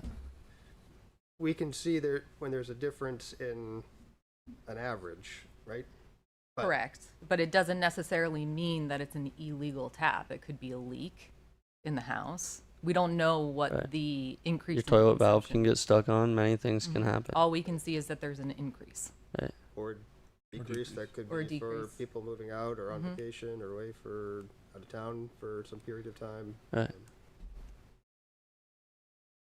And then I don't think we want to get in the habit of monitoring individual. Well, we don't. We do it now. Correct. That's practice. We look for leaks. We look at average usage of a single family home. Yeah, that's It's usually around- when somebody you raises guys a bring us the question on their numbers. water bill. So they Right. notice that they have an higher than average consumption on their water bill. And so they'll call us up and say, hey, something's going on. Can you take a look into it? And that's typically when we do it. Right.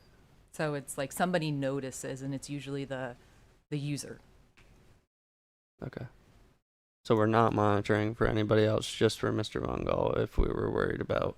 That's our perception right now. Is we're not looking for anybody else in the town, but Mr. Van Gall would be the potential risk, is what I'm hearing. unless I'm hearing that wrong. No. No, I would clarify that. So that are we Public currently Public Works monitoring? always watches and is aware, and when Okay. you're notified of a violation, you find one, you correct it.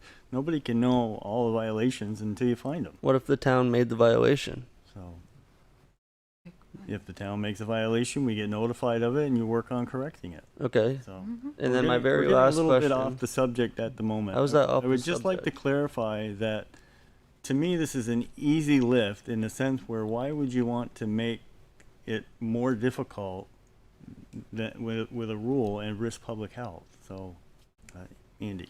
I'm gonna agree with Kendall, and so So I got one last question. this could cut the conversation short. Yeah, cut it short if you gotta, that's 2 and 2 or 3 against 1. But my last Well, I just question. think we should. You're raising good points, but I think this conversation is quite a bit. I think we should get to the point. Okay, so last question. Is agriculture exempt from any of your water ordinance with the well drilling? If there was a farm on that property, operating farm, could you say no to the well? It would be a similar situation where they would have to come to the select board because it's just the requirement that if you have reasonable opportunity to connect to the water system, so if the farm is next to a water supply system and it's the same situation, we would require the exact same thing. Right, but there's an existing well on the property and the farm would be started after, so is it an existing well, and how would that play with state statute? I can't answer that. You're asking hypotheticals that are. I looked them we up, need- but- huh? Is he located in the water district? Just right there. So he's the last house on Old Stage that's connected to water. The rest of the houses further down past 63 are all on wells. Okay, so he is specifically in the existing town water district. Yes. Okay, yeah. All the neighbors have wells. Pardon? All the neighbors have wells. Out of the water district. And that's usually the defining point, is that when you can have a well and be totally disconnected and grandfathered from a water district, but typically when you join even a dairy to join a public water supply, that is a condition, is that you have to disconnect your well. So it For a speaks farm? volumes that there's no precedence in the town. And it's not personal. You have to think in terms of the next 50 years or whoever's there or whatever happens to the property. And it creates a huge risk, which is why water systems typically don't allow wells in the water district. It's just a huge public risk. That's not what I'm arguing. I'm not arguing the public risk. The public risk is a premeditated distinction that Mr. Von Gaal is going to violate. My question is whether or not that well can ever be used for any purpose, including agriculture, and there's no clear answer, so we're going to have to come back to it. But my would be to vote tonight to approve this. Okay. Is that a motion? So moved. I second. Okay, well, we have a motion. We have a second. And any further clarification? Could you state the motion clearly, please? Make the motion the Essex Select Board approve a waiver request for a well at 61 Old Stage Road. Okay, all those in favor of the motion, please say aye. Aye. Oppose? Nay. Nay. We have a tie. What does that mean? That means the vote fails Vote if there's failed. not a quorum. I didn't catch what happened. So we took a vote to approve the waiver, and it was a 2-2, so it's a fail. Takes 3 votes to win. There's only 4 of us here, so 2-2. I thought there were 5 people on the select board. There's only 4. There's Yeah, there's only 4 today. Chairwoman's not here tonight. So I look to the town manager for advice where we go from here. I would say at this point, the motion for the request for the waiver has failed. I think you could resubmit your request at a future select board meeting when there's a full board. Hopefully we can have a briefer conversation since we've had most of it tonight, and it could be brought to the board again based on it being a 2-2 vote. The next one's what, September 14th, I believe it is. So I 15th. just get on again and do this all over? Because presumably there'll be 5 people here? 5? Presumably, yes. Presumably, yes.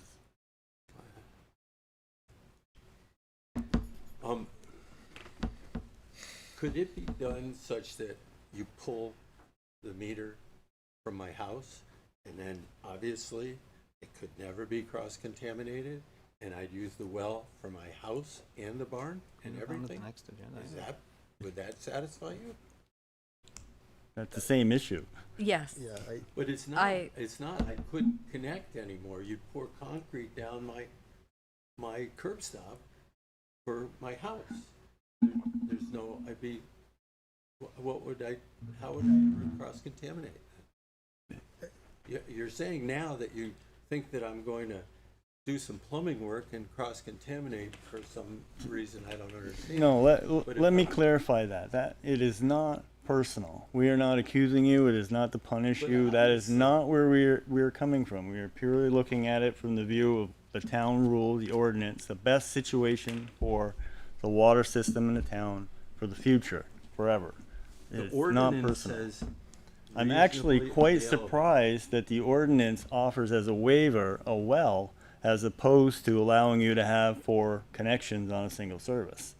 Personally, I find that very confusing because 4 connections on an existing town service as a waiver would not create a public risk, whereas allowing a waiver for a well creates a public risk.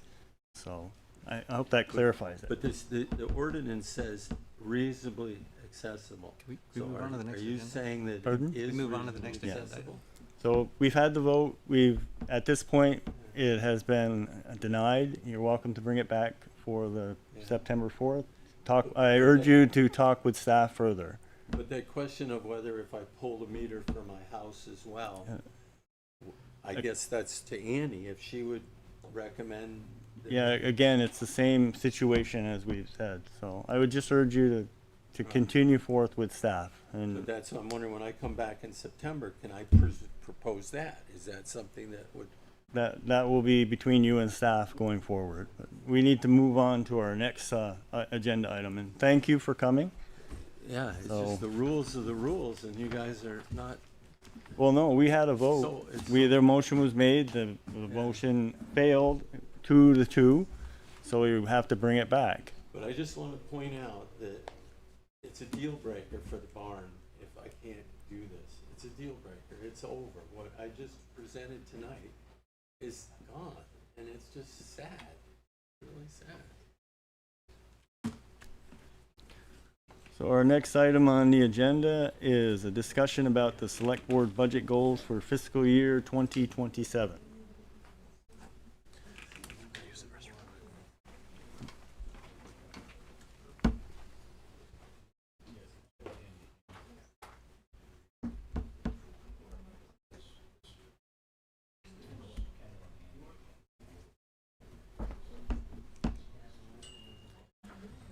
I can start this one off.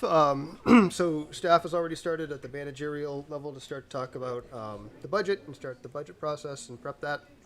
As part of that, each year we come to you as one of the real first steps and get a sense of, do you have any high-level goals that you want to accomplish in fiscal 27? That can encompass anything from, do you have a target tax rate percentage increase or decrease that you'd like? Their desired levels of service for municipal functions? Other types of high-level topics that show up in the budget each year. Included in the packet is your values and long-term goals, along with your work plan for fiscal 26, in case there's anything there that you'd like to continue into fiscal 27. But really, this is your chance to start the ball rolling on the fiscal 27 budget and where you'd like to give direction to staff. Comments from the board? Sure, I'll go ahead. We've had a couple of bigger tax increases lately. We've heard people comment tonight about taxes. I think we have in the past targeted to 3.5%. I'd like to go there if we can. I do understand, though, that we need to make sure we have competitive salaries. So if those two are in conflict, let us know so we can talk about that. I had some concerns last year about when we started, given that information came in, weeks after we started, and the numbers swung dramatically. And I understand now that you are looking at a later start date, which I think I really like that idea so that we don't have those big swings. The other thing.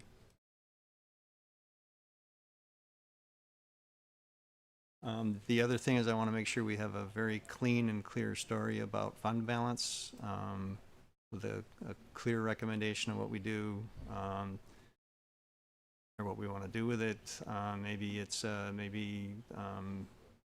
in parallel, we have discussion about a fund balance policy, to get ready for that. Those are my comments, I guess.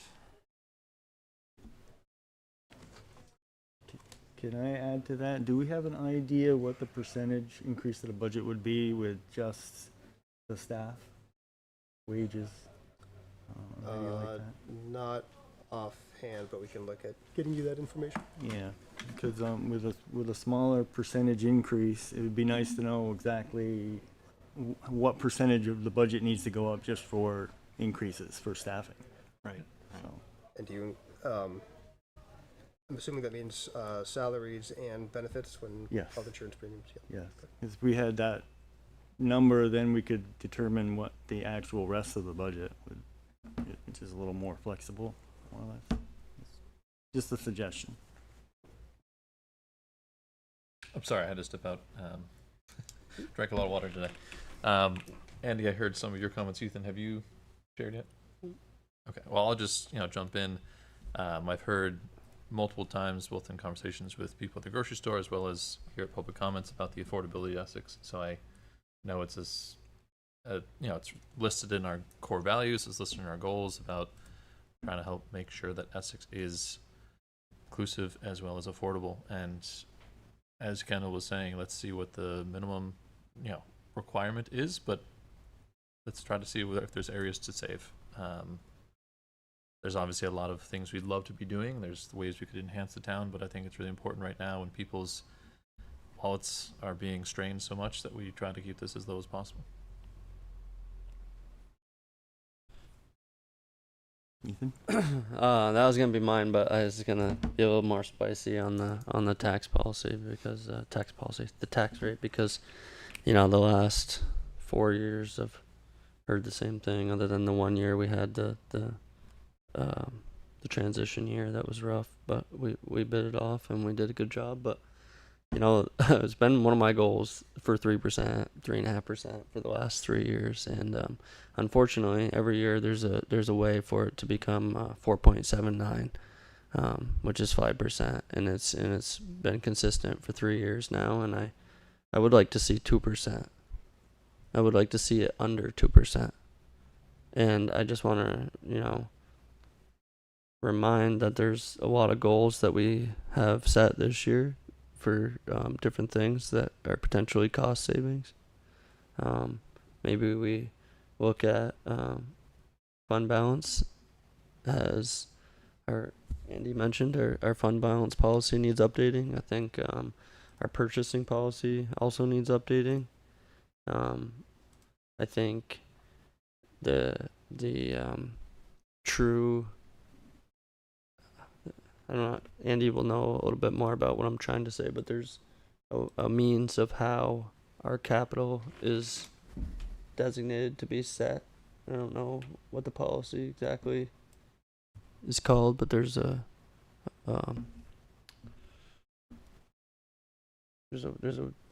distinction of how the capital can be assigned and unassigned, and Capital or capital can be reassigned under a certain amount. I don't know exactly what policy that's under. As long as it's in the same subcategory. Is that what we talked about? Oh, we talked in the fund balance assignment? Not just fund balance, in capital in general. Capital being able to be spent out of a larger line item that may have 6 line items in there. So there are undesignated lines. Well, they're assigned but not designated or something like that.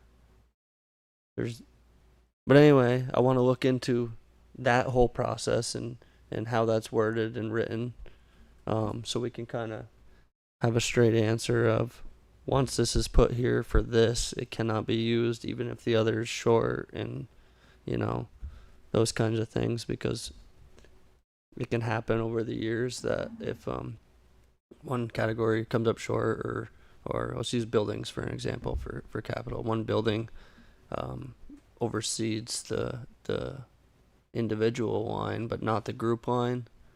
It can suck down the balance from the group line, and then you may not be able to do a project on another building because of the way that that line is used with let's just say 4 buildings on it. At least that was the way some of the money movements were explained to me last year, that's how that happens.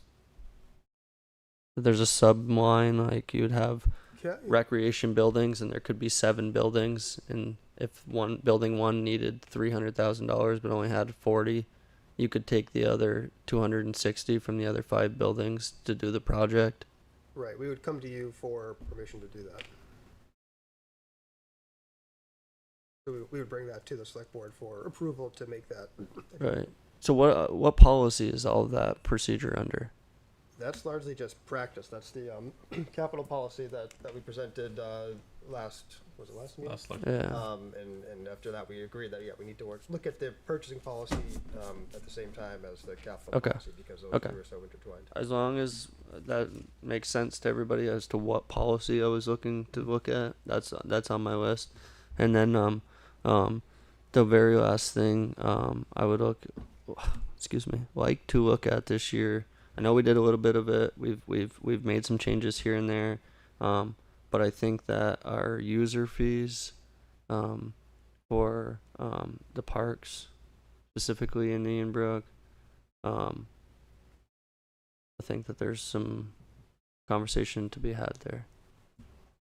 And then my very last thing, I'll let you be after this, is I would like to start working with we don't have to work with them directly, but work with Public Works for the coming fall months to wrap our heads around I know they work on it every year and they bring it and present it, but maybe we could get a head start just on the sidewalk plowing route this year and estimated costing, so that way that conversation doesn't have to be 30 people in the room in November when we're trying to make all kinds of budget decisions.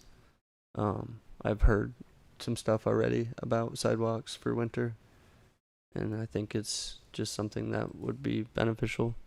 And then the very last one that I have would be to again create some sort of measuring device for the will to develop 8090 Upper Main Street. And that's all I got.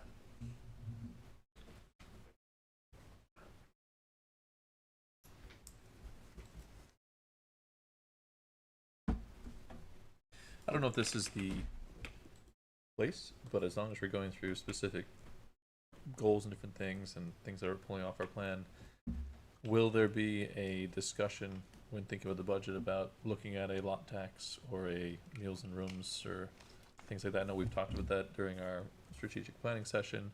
Obviously that could come into effect to help reduce, the whatever the new budget will be, because there could be another stream of income coming into the town. Is that appropriate for this, or is that just a project we're working on elsewhere? It's both. I'd say it's appropriate if you want us to focus on that. I don't have your fiscal 26 work plan memorized yet, but I do remember talk about looking at alternative revenue sources, non-tax revenue sources. That certainly is the big one that comes up there. Thought about it as we talk about 8090 Upper Main Street and presenting you and the public with a plan of what timeline might look like, what funding mechanisms might look like, so that people can react to that. Yep. I think that's an option to consider there. So all of the above, and I think it depends to some extent. Do you have thoughts on where you would like to apply that? Would it go directly to reducing the tax rate? Would it go towards a specific project, specific item, specific fund? We did a survey Years ago. probably 4 or 5 years ago about interest in local options tax. My brief summary is that it was lukewarm at best, and a lot of the feedback was, well, tell us how you want to use it, and we can tell you if we're supportive or not. The survey had gone out, was kind of more of a, if we had this, how would you like to use it? And the feedback was, tell us how you want to use it, we can tell you if we're supportive or not. Sure. So I think ongoing conversation, but if you want us to bump that up, then let us know. Well, I welcome the conversation from the board and my fellow members, either here or at that retreat we're going to have or whenever it is. But I think that when you're looking at a budget, only so much money from the tax base. If we can get another stream of revenue coming in, it could help lessen the burden. It could. You were talking about, you know, fees for parks and different things. You know, is $20 for a past Indian Brook appropriate? Low, high, whatever. I think that's a good thing to look at. At the same point, I'd love to make it so that our visitors to our wonderful town are also helping fund the town. Yeah, I would add to that if you were able to tie a potential number that specific lot could bring towards something like some of the capital projects that need to be done, or some of the special projects that need to be done, I think that would help the discussion potentially. Just want to remind us that we have non-property tax revenue as a low priority in our work plan. Just as it's a low priority. So, well, I think it's in bringing it up to try to say, hey, we need to talk about this during budgeting is ratcheting that a little bit. It's just a.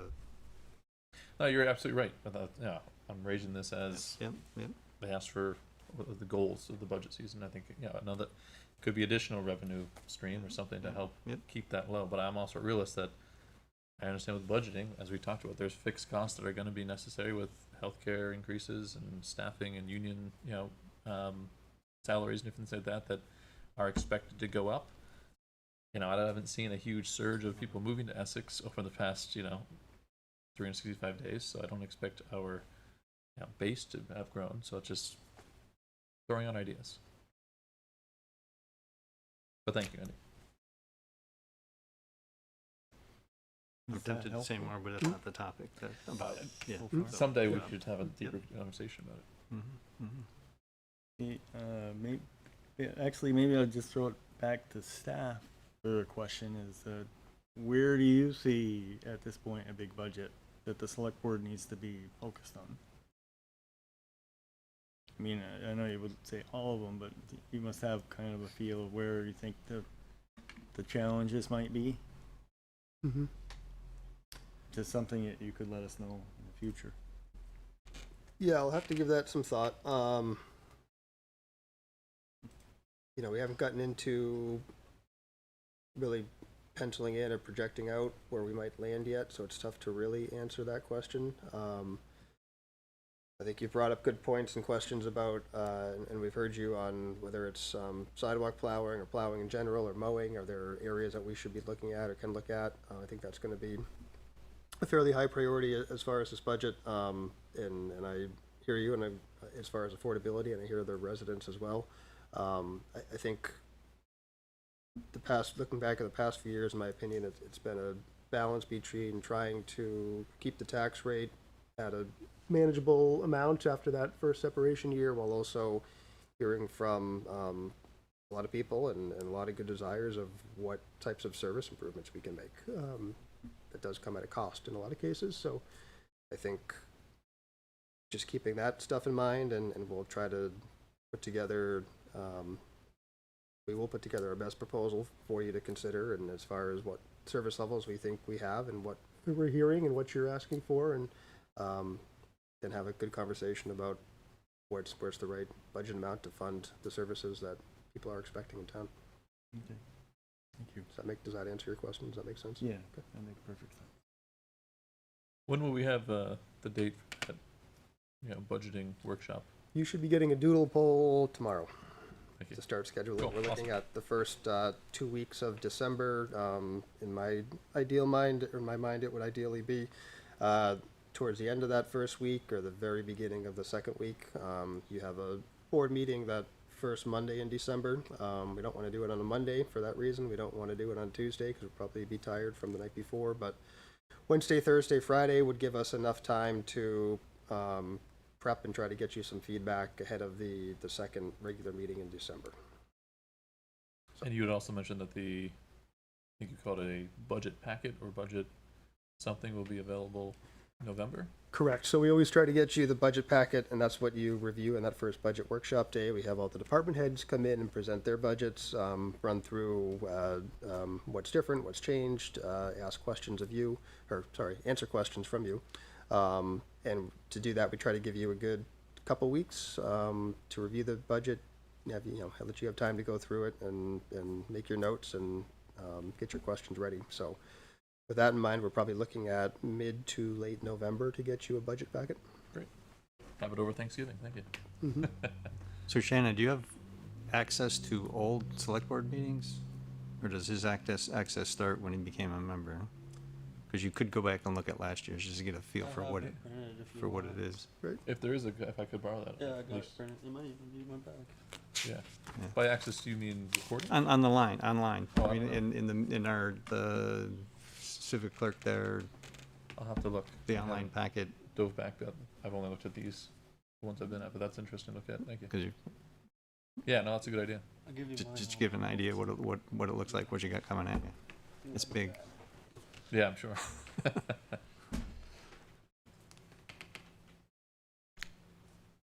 I was just gonna say if you had any thoughts, I'd like to hear some more. But if not, I just wanted to make sure that we put this back on the agenda so that way we could hear from Tracy, So noted. even if it's just a quick. She's good and Yeah. we're all good. Move on. But Yeah, it's good suggestion. Keep the budget starting now front and center, basically. It's gonna be a tough. But not to rush you, but I was gonna say if there's nothing else, I'd be happy to. Should we ask for public comment? Oh yeah, there we go. I'm sorry. Should we ask for public comment? Yeah. Anybody have any public comment on the budget? To start?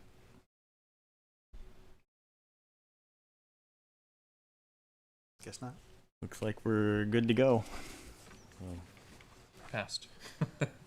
So the next item is a discussion about the negotiated securing of real estate purchase or lease options. Is there actually discussion in open meeting, or is that just? No, the next four, including the item we added, will all be in executive session. Okay. You want to do the end of the board member comments? And The that stuff first? the reading file? Yeah. Or- okay.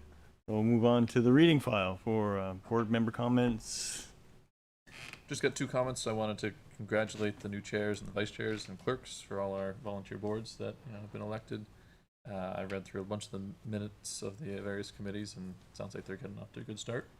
And I also want to just flag that September 27th is the Conservation Trails Indian Brook cleanup. So put that in your calendars if you're interested in participating. That makes a good point, and Greg and Karen, tell me the date because I know I'm probably wrong. But is it September 20th 20th. for the Community Day, that sounds right. Yep. Okay. Community Day, September 20th. The last 2 years have been amazing. 3 years? 2 years? I mean, well, they've all been amazing. The weather has not. Well, been we had that amazing. one rain year in the gym. Yes. So just start thinking for Explore Essex because I'm pretty sure stuff's going to be rolling out pretty quick. I'd also just mention that it's September 9th, right, that the opioid community discussion is coming up. That sounds right too. Yeah. Just keep that on the radar. It should be very interesting. Oh, and I did want to mention too, Andy mentioned that there is an alternative to the town fair. In your email. Oh, yeah, the Agency of Natural Resources has a municipal day. It's at the insurance company's building. What's their called? National Life. National Life in Montpelier. They have 30 workshops. There's probably 15 or 16 of them that I'd like to go to. I do not know if that would all fit in a day. But it's on a Friday. I think it's October 17th. I can't make it to the Vermont League of Cities and Towns Town Fair because they do it on Wednesdays. It's the only day of the week I work. But I can say that right. So I'm gonna Greg gave me permission to go ahead and sign up for that, so I'm going to sign up for it. It's got climate change topics. It's got tier 1, 1A, 1B discussions. It's got water system and stuff discussions. It's I could send a link to anybody if they want to see it. good. It's a $35 registration. It's a full day, includes probably breakfast and lunch. But I'm planning on signing up for that. Just so anybody knows. But Yeah, I'll we send could out send a the link, link to that'd be everybody. great. Yeah. Thank you. Yep. So, ready for some motions, Heath? I got the first one. Oh, you got the first one? Move that the select board enter into executive session to discuss the negotiating or securing of real estate purchase or lease options in accordance with 1 VSA section 313A2 and to include the town manager, deputy town manager, and community development director. So Second. moved there, second. Okay, all those in favor, please say aye. Aye. Opposed? Ayes have it. Shannon? I move that the select board make the specific finding that general public knowledge of labor relations agreements with employees would place the town at a substantial disadvantage. There's a motion, there's a second? Second. Second. All those in favor, please say aye. Aye. Opposed? Ayes have it. I move that the select board enter an executive session to discuss labor relations agreements with employees pursuant to 1 VSA 313A1B to include the town manager and deputy town manager. Okay, motion by Shannon, is that? Second. Second by Andy. All those in favor, please say aye. Aye. Opposed? The ayes have it. Is that everything? No. Nope. Two more. Move that the select board make the specific finding that the premature general public knowledge of the town's position concerning contract negotiations would place the town at a substantial disadvantage. Okay, a motion by Ethan, Second. second by Shannon. All those in favor, please say aye. Aye. Opposed? The ayes have it. Move that the select board enter into executive session to discuss contracts pursuant to 1 VSA 313A1A to include the town manager, deputy manager, and town assessor. Okay, a motion by Ethan, Second. second by Andy's got it. Andy. All those in favor, please say aye. Aye. Opposed? Ayes have it. All right, I haven't done one yet. I move that the select board make the specific finding that general public knowledge of pending or probable civil litigation or prosecution to which the public body is or may be a party would place the town at a substantial disadvantage. Okay, we have a motion by Andy, second by Shannon. All those in favor, please say aye. Opposed? The ayes have it. I move that the select board enter into executive session to discuss pending or probable civil litigation or prosecution to which the public body is or may be a party pursuant to 1 VSA section 313A1E to include the town manager and deputy town manager. Okay, we have a motion by Andy, Second. second by Shannon. All those in favor, please say aye. Aye. Opposed? Ayes have it. We are now in executive session. Yes? We do not need to return.